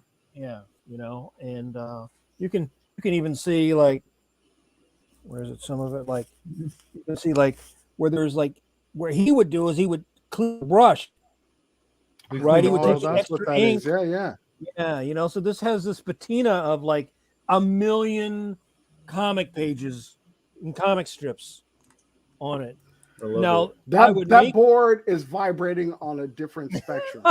yes, yes. Now I have one. I don't have it up here, but what I did for when I would go to school or go to convention, I went and got two pieces of foam core, cut it to the same thing, and then just ran a duct tape around it. Then it's same thickness, very light, because when you're sitting there at a con, those chairs are like some torture device already. And Yeah, then you're trying to fast. draw Yeah. like on the table and the staples going into your arm. You know, it's Oh like God, yeah. and your eyes, it's like they turn the lights up just to that right point where it constantly gives you eye strain because it's Yeah. not Yeah. too bright, but it's just like It's not enough. Yeah, yeah. And yeah. so it's like, oh, it's like who was I talking to the other day? It was Chris Marion. So, you know, when you go to a convention, you actually work harder at a convention than you work at home because like the environment is uncomfortable. Yeah. And you know, you're trying to talk to people, and as soon as you start drawing a sketch and somebody comes up, can you please sign this? And you know, like you've got Yep. like a splintered brain. You know. Mhm. And I actually kind of love it. I love that. I don't know what it is. I feel more. There's a certain level of freedom that I don't have at home when I'm at a convention because, and I think I talked about this briefly, where I get stuck or I overthink or whatever. So I've had to convince myself, why don't you draw like you're at a convention where you everything's not so precious and it just flows. And you eat hot dogs all afternoon? But no, check this out. The spice So I don't flows. eat while I'm at the show at all if I can help it. Oh, Really? yeah. Nope, I don't eat because I don't want to go to the bathroom. Mm-hmm. Why I don't you drink. want to go to the bathroom? Are you afraid of going to the Oh bathroom? yes, I'm very afraid of convention bathrooms. It is, it's like a roach motel.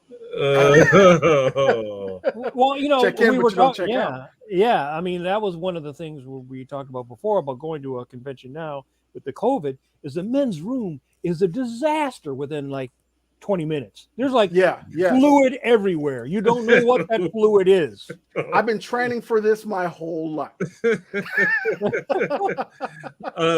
Ray, Got to go in like Van Damme with your. Oh yeah. do the Boom. Van Damme split. Yep. I'm gonna take these 3 stalls right here. Yep. And you know, I got to give a shout out to the chat room. Everybody's asking fantastic questions. Everybody's Yeah, vibing. I'm seeing. I know. I'm looking into the void. I know you guys told me not to. Yeah, don't look But, at the Carol Ann. Don't go into the light. Carol Ann. He just moved the headstones. Oh, yeah. Ray, our good buddy, bonjour, Eric. Oh, yeah, that's my buddy. He is the only other artist that has drawn Midnight Tiger, by the way.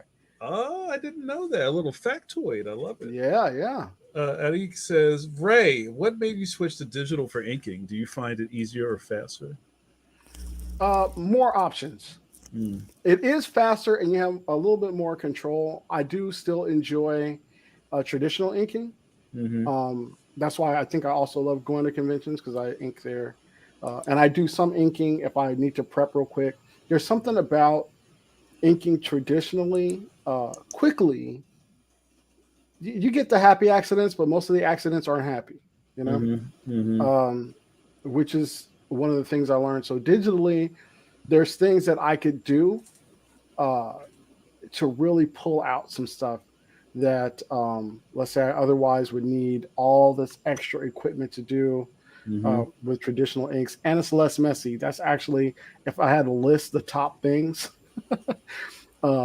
probably number 2 or 3 would be it's less mess. Mm-hmm. There are some cons though, called there are no originals. But I learned something new called exclusive prints. Like you can print as if it is the page. So if you have a page, you only print that one page like it's an original. You make sure you never print that page again. And you sell it but it's as a print, so you won't be able to get full price or whatever that you would as for a true original. But if it's got like a stamp and a something of authenticity, people are doing it in the art world right now. They're selling prints of works that they've done, and it's like limited to like 5 or something like that. Well, there's printmaking. You know, there's tradition of printmaking where you strike only so many images, and then you actually destroy the plate. Yeah, So exactly. no one could actually make any more, prints. But they can't do it anymore. I mean, well, not that they can't, but with digital, you can make as many as you want. But what I'm doing now is I'm doing a remark on the back, so if you see one and it doesn't have it, that's not from me. They said jokes on you. Yeah, exactly.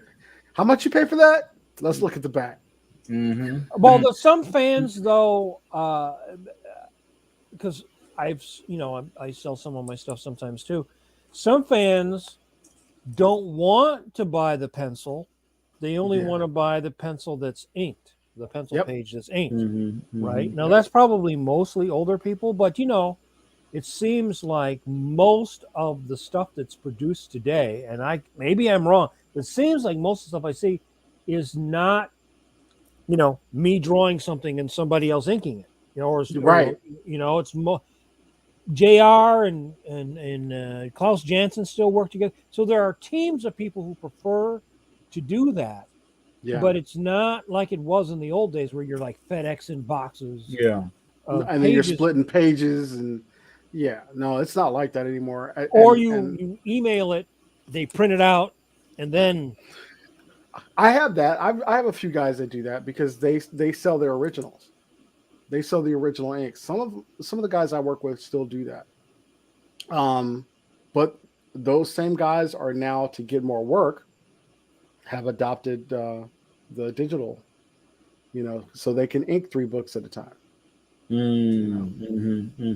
Now, Do you what feel? about your backup? I was going to ask, the other downside of digital is drives crashing, losing your backup, then you lose everything. Well, so here's a great thing. I have a backup hard drive. I got OneDrive, so I have like 2 backups going simultaneously. And then I mostly work in Clip Studio. And Clip Studio, I think on the 6th of January, they're supposed to release something where it's like autosave. So, and I know Photoshop has that already. Photoshop's got this, like, it'll periodically save as you go. So that's about it. I mean, that's what I use. I have had the experience, though, Mike, of working on something, power goes out, gone. Oh yeah. And that's 8 hours of work. Poof. Especially in California, right? Oh well, yeah. If it's you guys had wildfires, you had the rolling blackout. If you're in a certain section, that's every day. That's every day. That's crazy. Yeah. Hey, and it's worse with the fires. I want to switch gears for a second, and this is around the time I say in the show, where is the time going? We've been talking for an hour and 30 minutes. It feels like we just started. Ray, I want to ask this question from D. Brad before I lose it in the chat. The chat is Guitar Hero. The Guitar Hero up in there. It's like I want to know how many people are in the chat right now. It's just like a lot. Yo, man, it's jumping. And from all different platforms. There's Facebook up in here. We got YouTube up in here. There's one person on Twitch. I see you. What's up, bro? What's up? What's up? All right. My man D. Brad says, hi, Ray. Or D. Brad asked a bunch of questions already. I'd love to hear about how you got involved in Star Wars, Dr. Ephra. Last time you mentioned that you enjoyed drawing for it. Do you get some creativity in designing ships or aliens? Yes, yes to everything. So I think I mentioned in the last podcast, I am not a natural Star Wars fan. I grew to enjoy Star Wars while being on Dr. Aphra. Don't get me wrong, I watch the movies because I just like movies. And I like sci-fi. I like the genre. It's good stuff. But you know the difference between a Star Wars fan and a fair weather fan, or somebody who's just passing through. Mm-hmm. I'm somewhere in the middle. So, but when I got the thing, I was actually this. Okay, so here's the fastest version of it. I was on Twitter, and I was talking about DC Comics, and people were like, "Oh yeah, Ray would like to be on DC Comics, do some DC Comics work." I hadn't done anything at that point, Mm-hmm.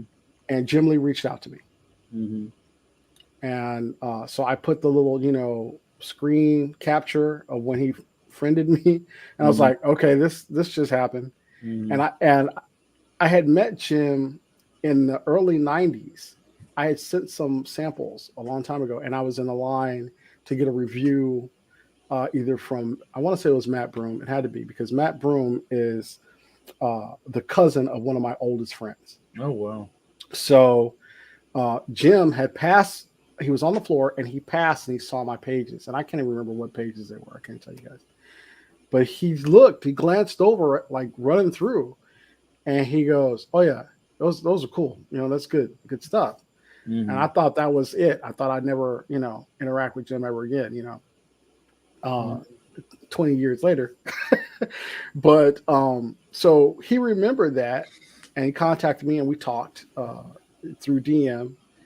And at the same time, Mike Seglain contacted me publicly on Twitter, who is over at Lucasfilm. Mm. And he goes, "How would you like to work on Star Wars stuff?" You think I'm going to say no? So I was like, "Yeah, I'd love to work on Star Wars stuff." But I'd heard about High Republic from my cousin Savoy. Shout out to Savoy if you're out there, who is the biggest Star Wars fan I know. My wife's a bigger Star Wars fan than I am, Mm-hmm. at least before I start working on it.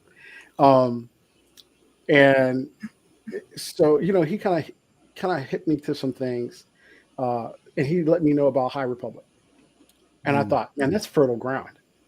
I would love to work on that because it's untapped. It's not all the stuff that's already canon. I could do some new stuff in there, and I love to create new things. So one thing led to another, and IDW contacted me. That was a whole thing. So it was IDW, Mike Seglain, and then and I was talking to Mike Seglain on the phone, and he goes, "Well, we're doing something at Marvel. Marvel's doing a few things. You're already there. Do you know Mark Panicia?" Do I know Mark? Mark has given me a lot of the work I've gotten over there, and Mark and I have been cool for a long time.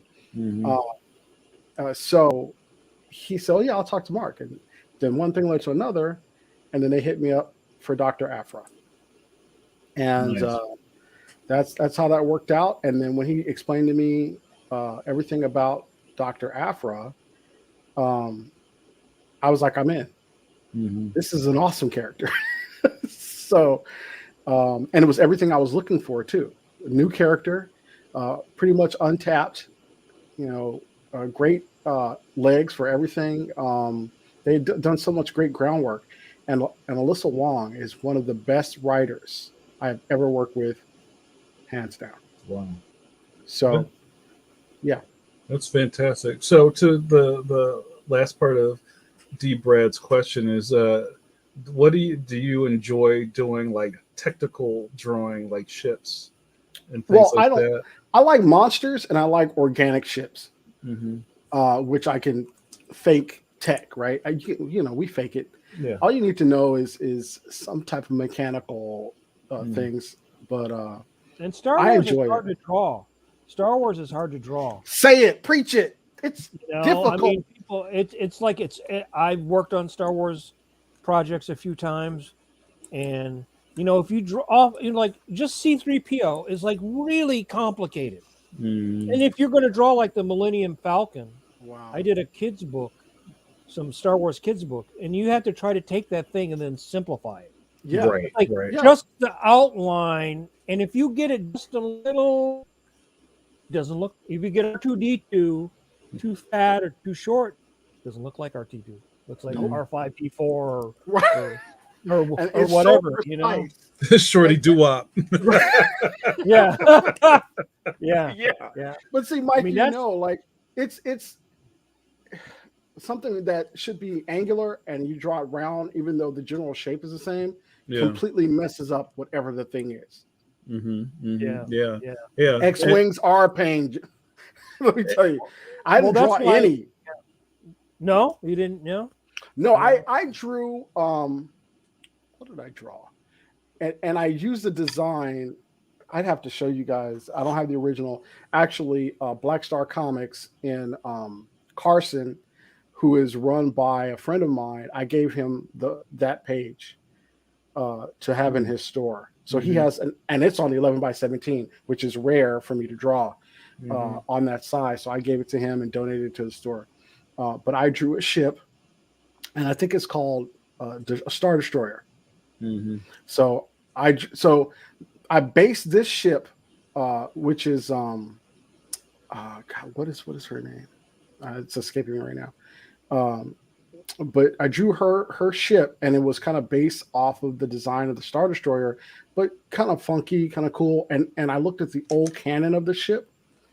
It was, I don't know, I can't remember the artist who drew it, and please forgive me for saying what I'm about to say, but it was ugly, and it was an ugly ship, and I was like, I can't, and it was one that I didn't want to recreate. I wanted a new ship, and I wanted to look awesome. So I thought it looked great. You know, everybody else thought it looked great, but Lucasfilm was like, this looks too much like a Star Destroyer. So Or a Superstar Destroyer, which is yes. Yeah. So if I pop it up, you know, if I find it, maybe I'll look through my screen or something and send it to Jamar and see it.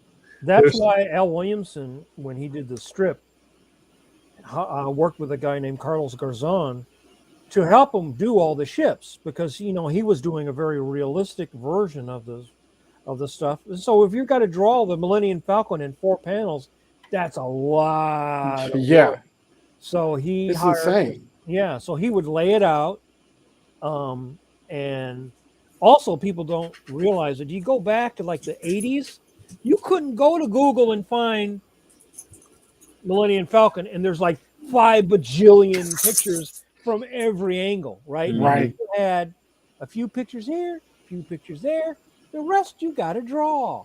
No, you gotta figure it out. If you don't know, and they give you, the cool thing is they give you access to all the stuff that, let's say, if you're working in this time period of Star Wars canon, then they let you kind of like tool around and gather all these references. And let me tell you, the Star Wars references are like diving into an ocean. It's vast. It's vast, incredibly detailed.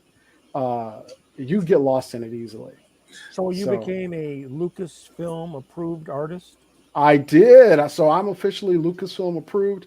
And let me tell you, everyone there is fantastic. I really enjoy, just talking to the people. We don't talk anymore, but I did a few covers. I hope I get to do more stuff there. I found that page, by the way. Oh, sure. Jamar, how could I send it to you? You can do this. You can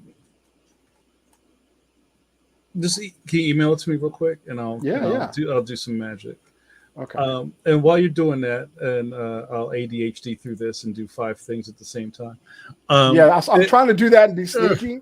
No, I'm terrible at that. Just email me. It's all good.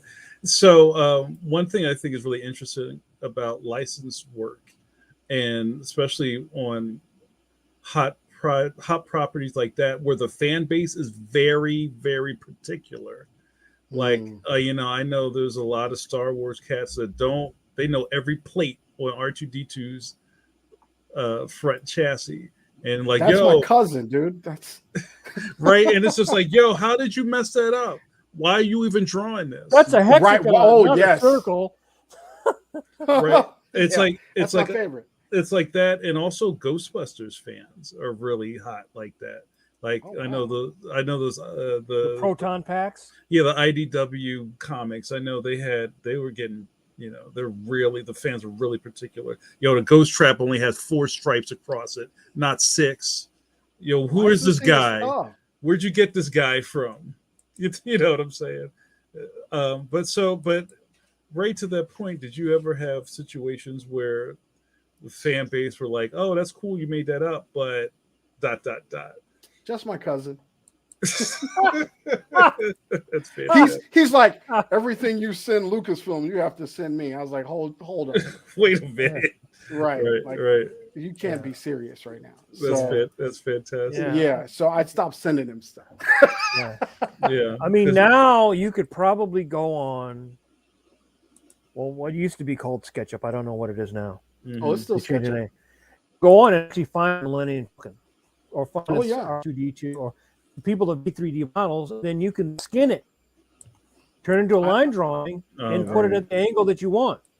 I love that. You know, and anybody who says it's cheating, so what? Fight me. Right. Yeah. No, you've got to build a full size Millennium Falcon in You have your to draw yard. line for line. Yeah, No thanks. Yeah. I'm No, good. It's yeah. I mean, I've done a lot of licensed character work over the years, and you know, some companies care, like Disney, Yeah. very particular. You don't see bad Disney coloring books. You don't see bad Disney art because Disney has people that will go over that stuff and say, no. You got to fix it. It's got to look. Oh, like yeah. it. In fact, when I first started working, my girlfriend at the time was doing a Winnie the Pooh book, and she had to send the galleys to, I think it was Western Publishing, and they in turn sent it to Disney. And somebody at Disney put on a piece of tracing paper, went over and redrew Winnie the Pooh. Wow. Oh yeah, they'll do it, and they want you from this point on to draw it just like that. Yep. Do it just like this. I don't want to have to redraw or do a draw over. That's right. Oh, here's your page, Ray. Yeah, that's it. There. Thank you. So you guys can see that was the first design. Yeah. Yeah. So that design did not make it in the book. Wow. Huh. That's I would just I don't know. Now it'll turn up on the DeLorean, be a toilet. It's Oh, a yeah. bit of Mandalorian now, is what you said. The baby Yoda will be flying it. Hey, wait a minute. It's that. Well, I'm waiting. I'm waiting for it to be used somewhere because once it's drawn, it's not mine. You know, I don't own it. Right. I did get your draw, you know, or co-create with Alyssa Carrick, who's our mantis-looking guy up there. So I love that. I love that. I actually have co-created a character that is Star Wars canon now. So you're in Star Wars Wiki. Yeah, I saw myself and I kind of geeked out. That's really fantastic. Cool. Thanks for sharing that, Ray. Oh, no worries. It's fun. I mean, the original again is at Black Star Comics. Actually opened another shop in Lakewood. Both are in Do California. you so go? Carson and Do you Lakewood. go? Do you go to the comic book store still? I mean, that's one thing that I always ask friends of mine, because there was a point where like we all used to go like every week. You know? Yeah. And you'd be like, "What the hell is this crap?" You know, and you wouldn't buy anything, but you would still go every week in the hopes that you would buy stuff. And then it seems like, I don't know, man. Like once you hit 40, you don't go every week. No, I'd love to. Yeah, even if there was a shop. So I have a lot of shops around me, and it's COVID, and I'm working, and I don't get out as much as I would love to. So it was kind of like there was a point where I was going once a month. You know, and that's a lot for me. Usually it may be if I have something to promote, I'm at a shop. You know, I'm doing signings or whatever. But yeah, I used to try to go to a shop once a month pre-pandemic. And that was about it. That means I was doing pretty good. Time management wise. Right. I was doing pretty good. Yeah. I want to ask you a couple of Kickstarter questions. Absolutely. And I think it's really interesting to think about Kickstarter as a thing now. In 2021, it's just a part of publishing in a way. Oh, it is. Right. I remember at the beginning of all of this, people were first you had to kind of explain what it was and then like soothe their nerves that it wasn't a scam. So wait a minute. I'm paying you for something you ain't done yet, Yeah, and then you don't. exactly. And there's still people who feel like they have to be told that Kickstarter is not a store. No, Like, yo, I backed this thing and it ain't my mailbox. It's not Amazon Prime. You know what I'm no. saying? So tell me how you feel Kickstarter has, I don't know, kind of changed your whole schism. Like, I know it's an avenue to get work out. Um, do you have fans who would not buy your stuff in another way, kick back a Kickstarter? Or you know what I mean? Like, what's your fan base think of your Kickstarter campaign? Well, I have fans. It's mostly Midnight Tiger. I've never done anything besides Corner Man, but that was on Zoop, which is actually coming up. Like they had some killer campaigns recently over at Zoop. But for Kickstarter, it's Okay. mostly Midnight Tiger. It's the only thing that I've done there. Mhm. So there are fans for Kickstarter for Midnight Tiger, period. That Mhm. being said, there are fans that I have from Marvel, uh, and then there are fans that I have from Kickstarter, and some Kickstarter um, backers they do not. They I don't know. They just don't They don't buy cross from over. Marvel. They don't Yeah, they cross don't. over. They don't because Mhm. they've given up on Marvel. They've given up on whoever. I think somebody's printing something. I think my wife's printing something. That's She's me. probably not. Sorry, I have your password. So. Oh wow! Look, you go right ahead. If you let me tell you, if you can guess my Wi-Fi password, you will know what type of fan I really am. I don't mean to distract you, but it's funny. Somebody in my neighborhood, their Wi-Fi thing says FBI surveillance van. Oh wow! That's fantastic. I love that. So, I absolutely love that. anyway, to your thing, and I think that's an interesting thing to think about is for creators that have been around for a long time, you usually pick people up along the way, right? Yeah, you Or you do. might have somebody, and Mike could attest to this easily. Mike has friends. Oh, no, I'm sorry. Mike has people who, I have friends. well, That's debatable. it's debatable, Jamar, who just like, yo, Mike, when's the next Dark Hawk coming out? And Yeah, yeah, probably don't know that Mike's been doing stuff in between all of these years, or people yes, who just love the Phantom who didn't know you did, Batman comics for a period of a time. long time. But do you think there's like a well wishing that we just want to assume or expect that a single fan has a breadth of your catalog? Mm. Or maybe it doesn't matter. I don't know. I think there's so many entry points now for someone to see your stuff, Yeah, right? So like yeah, I have fans, they're your guys' age, yeah, right? They've been yeah. reading comics, right? Now I have fans on Instagram that are 14, Mm. Hmm. follow my Yeah, stuff on 14. Their yeah, exposure to my work will never be what your guys' exposure was to my work, nor do they care to be exposed to that because they're like most that's fans are casuals, and then you have yeah. the few that stay and follow. So there's because I did a little research on this, so I don't know if you've done that. Like if you track, like okay, on Instagram you can track who people are, what their ages are, what cities they come from, what they Yep. like, what they're downloading. You can get a lot of demographics from that. And my demographics on Facebook, Instagram, and Twitter are different. There is some crossover. Hmm. There is some crossover, but there's also I can post a drawing on Instagram, 40,000 people will like it. I post the same drawing on Twitter, 10 people like it. Right. Yeah. Hmm. You don't know. Yeah. Well, so I guess maybe to maybe make a part two to this question, Ray, do you feel when you're creating work, or going back to Mike's analogy of the aircraft carrier, do you have different fighter planes for different groups of fans? Well, I found out that during Cornerman, a lot of people wanted to see more superhero work from me Hmm. because even though Cornerman is kind of like is somewhere, superheroes are somewhere. It's not the main focus of the book, but with Midnight Tiger, it's a teen hero. You know, it's fully superhero stuff, and people want that, and they're vocal about that, right? But I have ideas. I have sci-fi ideas. I have horror ideas, and a couple of things I'm working on are horror. I did a Cthulhu thing not too long ago, and I like all these different genres, and I have kind of this. I have a kick-ass werewolf story that I can't wait to do because I actually want to see what Danny Lore thinks of it. but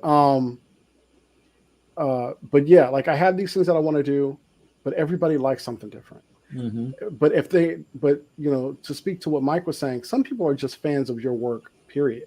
Right. And they'll follow whatever you do because they just want to see it. But the biggest thing people are interested in seeing from me that's not superhero stuff is sci-fi. And I think that's why my Afro stuff did very well. That's interesting. Yeah, because I have people that would not be interested at all in any of my painting or my landscape painting. They're like, it's not Batman or whatever. Right. Then I have people that like just that, and like the superhero stuff. Like, that's interesting, but I don't read comics. And then you have people that like everything. What you want is enough people that like everything, that they, and maybe that as you get older, your tastes broaden, a little bit, Yeah. I think I've always had fairly broad tastes, but my tastes are way broader now than even in my 30s, Most definitely. So, and then you go on places like Instagram where you go to like the web, all these different web comic platforms, and there's so much stuff that people go just like, I like gay witches. That's what I there's all these gay witch, they don't want straight witches. They don't want werewolves. They don't want vampires. They want this one thing, and they search out. And I think, to me, that's the we're still in the beginning of that, because when we grew up, everything was available in very few places. Like fewer TV channels, fewer cable channels, comic book stores. There was not a sci-fi channel and a Cartoon Network, and there was not all these things just dedicated to content. And now, like you said, there's a zillion channels. Netflix is spending $17 billion. Disney is spending $16 billion to make all this content. How can you possibly catch everybody in your net now? And that's the reason why you have to do like a shotgun blast, like a Pollock painting. You know what I mean? Like you have to throw everything you got and see what sticks. Because if you're banking on one thing, God, that's rough. You might be the lucky one. You might have created one thing, and the one thing is awesome. And kind of the key is what you're talking about. If you can find a kind of this great niche, you'll never have to want for money or fans, period. Because some of those niches are so deep and untapped. They're untapped and they're screaming for content. But you don't know what that niche is, though, right? That's why you have to go, boom, here's everything. Here's what I got. This month I'm doing this, and 2 months later I'm doing this, and blah, blah, blah, throw it out there. Here's one of my biggest suggestions, and I try to do this, and I am attempting to do this myself, is if you have 7 ideas for comics, don't do a series.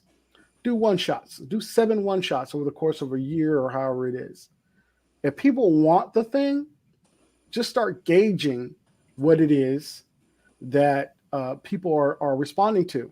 But now you have 7 stories that you can pitch if you want to anyone, any producer or whoever it is. I don't have one idea. And usually it's like what Mike said much earlier. Okay, this is cool. What else you got? Right. Okay. Here's 6 more. That's always what you want. So right. I would say get it out there, because it doesn't matter for the most part, like who's the best. It kind of matters who gets it out first. That's facts. Yeah. All right, Ray. I don't think you're ready, bruh.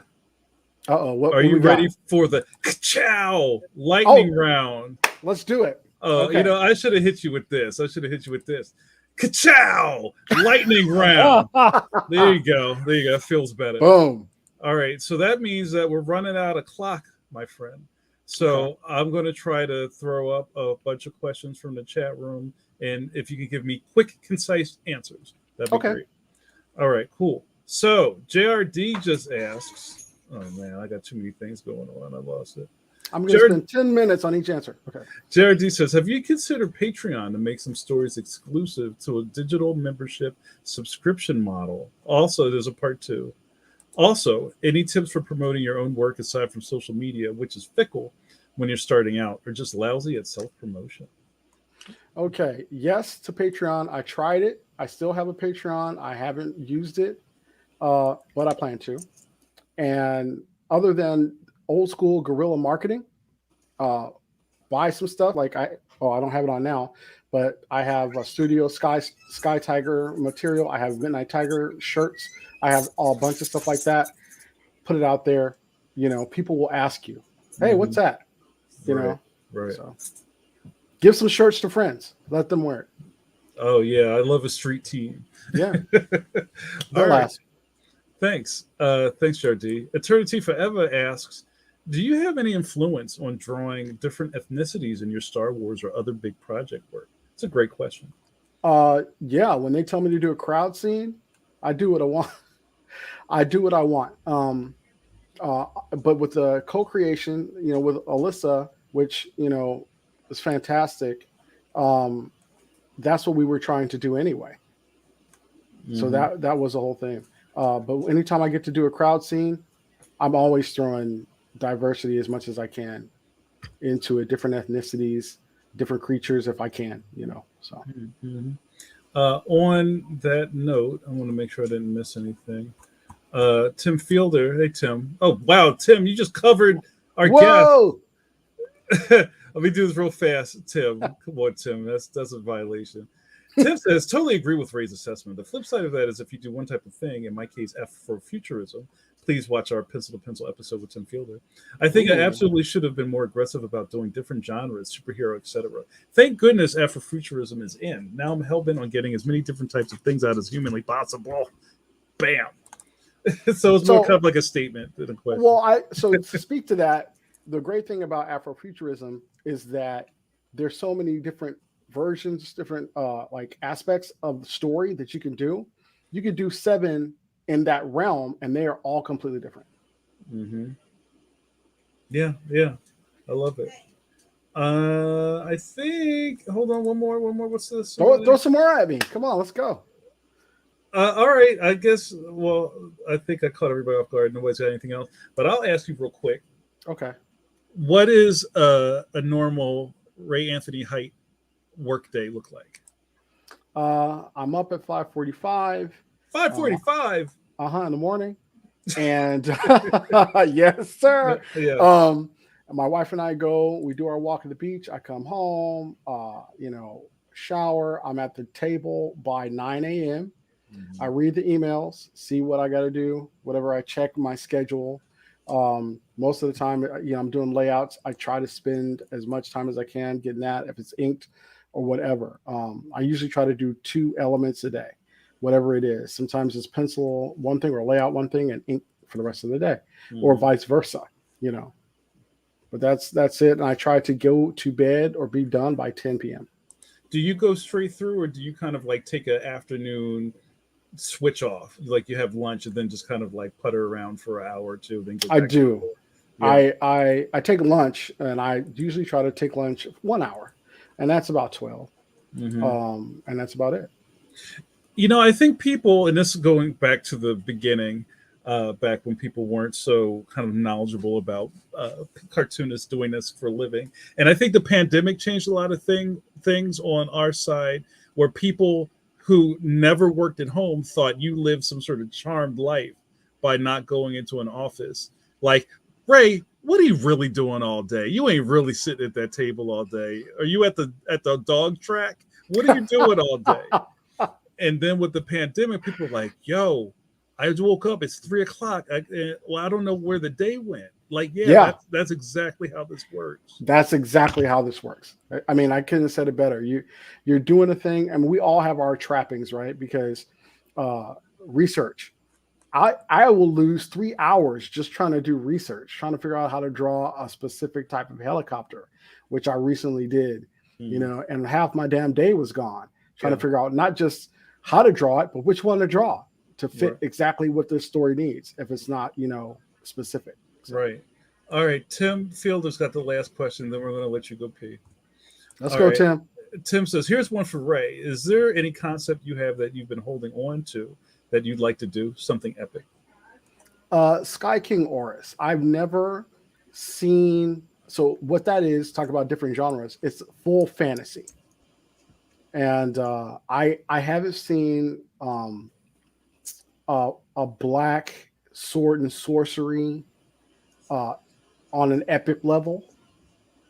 I just haven't seen one. I don't know if they. I'm sure they exist somewhere, but that's it. And that's the thing that I think is going to be awesome.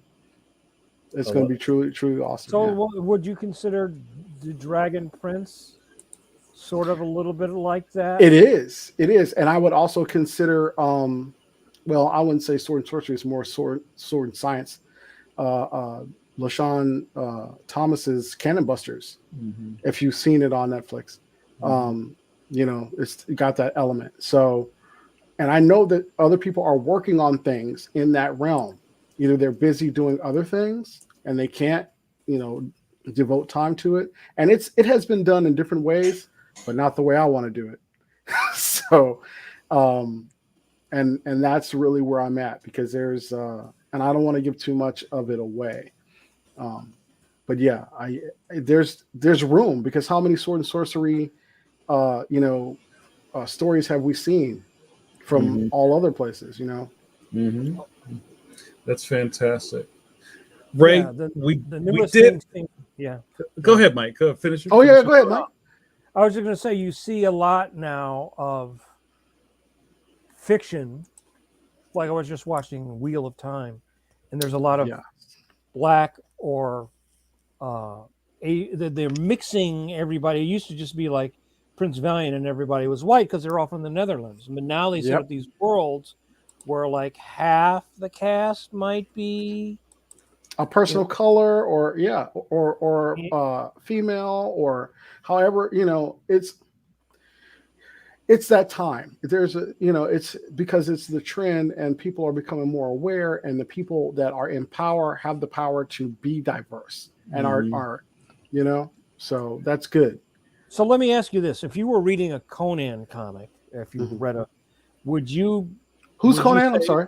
You're right. Yeah, if you were reading something like that, and you didn't see like a black character that was like Conan, the black characters usually like native characters because it's from the pulp, right? It's from that era.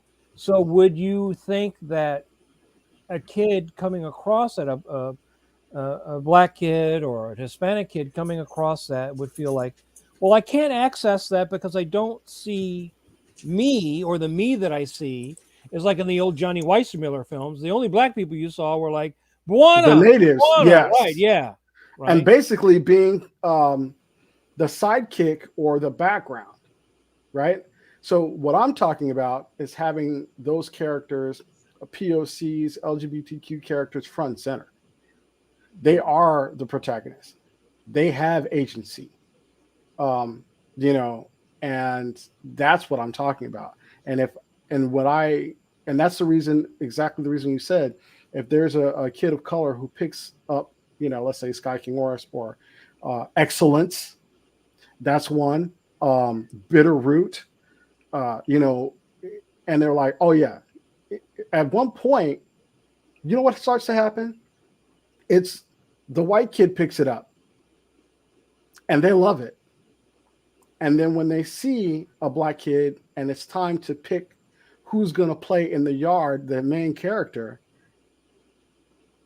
I've seen a white kid wear Black Panther's costume. Do you Yeah, know that how was a thing, yeah. revolutionary, Yeah, I see that all the time. Yeah, it's crazy. Yeah. right? Yeah. And I never thought I would see that time. So that's what I'm talking about. That's the power of good character, because that's what I want to do. That's what we should be doing, where the characters themselves kind of teach us how to treat each other. Because you can't tell me Spider-Man didn't teach people how to take responsibility, or Superman didn't teach people how to be their best selves. You know what I mean? That's what heroes do. That's what good characters do. Well, it's also, anime and especially anime. So many of my students in Philadelphia are predominantly, students of color. They all love anime, and they're not I'm a looking at fan. it, right? And they're not looking at it, I think, in the way that I was describing, like with Johnny Weissmuller and the old Tarzan stuff, right? Oh yeah. Because they're just like into the whole fantasy and the whole world building, and it doesn't seem like the ethnicity of the characters is an issue or a concern. They like really get involved, like you said, in that particular world. Yep. And I'm not talking about I don't see color. No, that's not what we're talking about here. It's called, not only do I see it, I respect it. And now I can see other people who share the same color as you as something possible of being great. Because you know how you see a kid or a young adult and you go, that guy looks like Superman, right? Well, if there's a black Superman, then a black and a white kid look like Superman. Right. And so that, you know what I mean? You solve that, well, also you solve that problem, but it leaves the stage open that anyone, that's why I love Spider-Man. Spider-Man's my favorite character, because anyone could be under that mask. Why do you think Midnight Tiger is designed the way he is? There is a reason, because anybody could be this. Yeah. Anybody can be great. So, I love it. Well, it was great, our conversation tonight, Ray. Oh man, I love hanging out with you guys. It's fantastic. So I have a good time. Thank you so much. Our boy D Brad was in the chat saying, so we'll see you back here for part 3, right?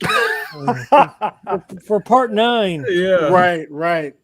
I'm going to be the third host. I know, that's what it's looking like. All right, Ray, thanks so much. Where can people follow you online? Art of R.A. Height on Instagram, R.A. Height on Twitter, and Studio Sky Tiger on Facebook. I love it. Thank you so much. All right, we're gonna turn out the lights, you guys. Thanks so much for joining us live. One thing to know, please, I say this all the time, please like these things on YouTube. Please share when I post the signposts on Facebook. We got to get the word out, right? This is grade A content every week, every Wednesday at 8 p.m. Clockwork, bro. We do this. So you followed Ray in here, you stay for the next person. It's all platinum material. So thank you guys so much for our guest Ray Anthony Height, for my boy Mike Manley. We'll see you next week, and you know what to do now. Come on, Ray, get them Here we up. go. Wash them curvy hands. Oh, those are perfect hands. Perfect form. All right, guys. Thanks so much. Have a good night.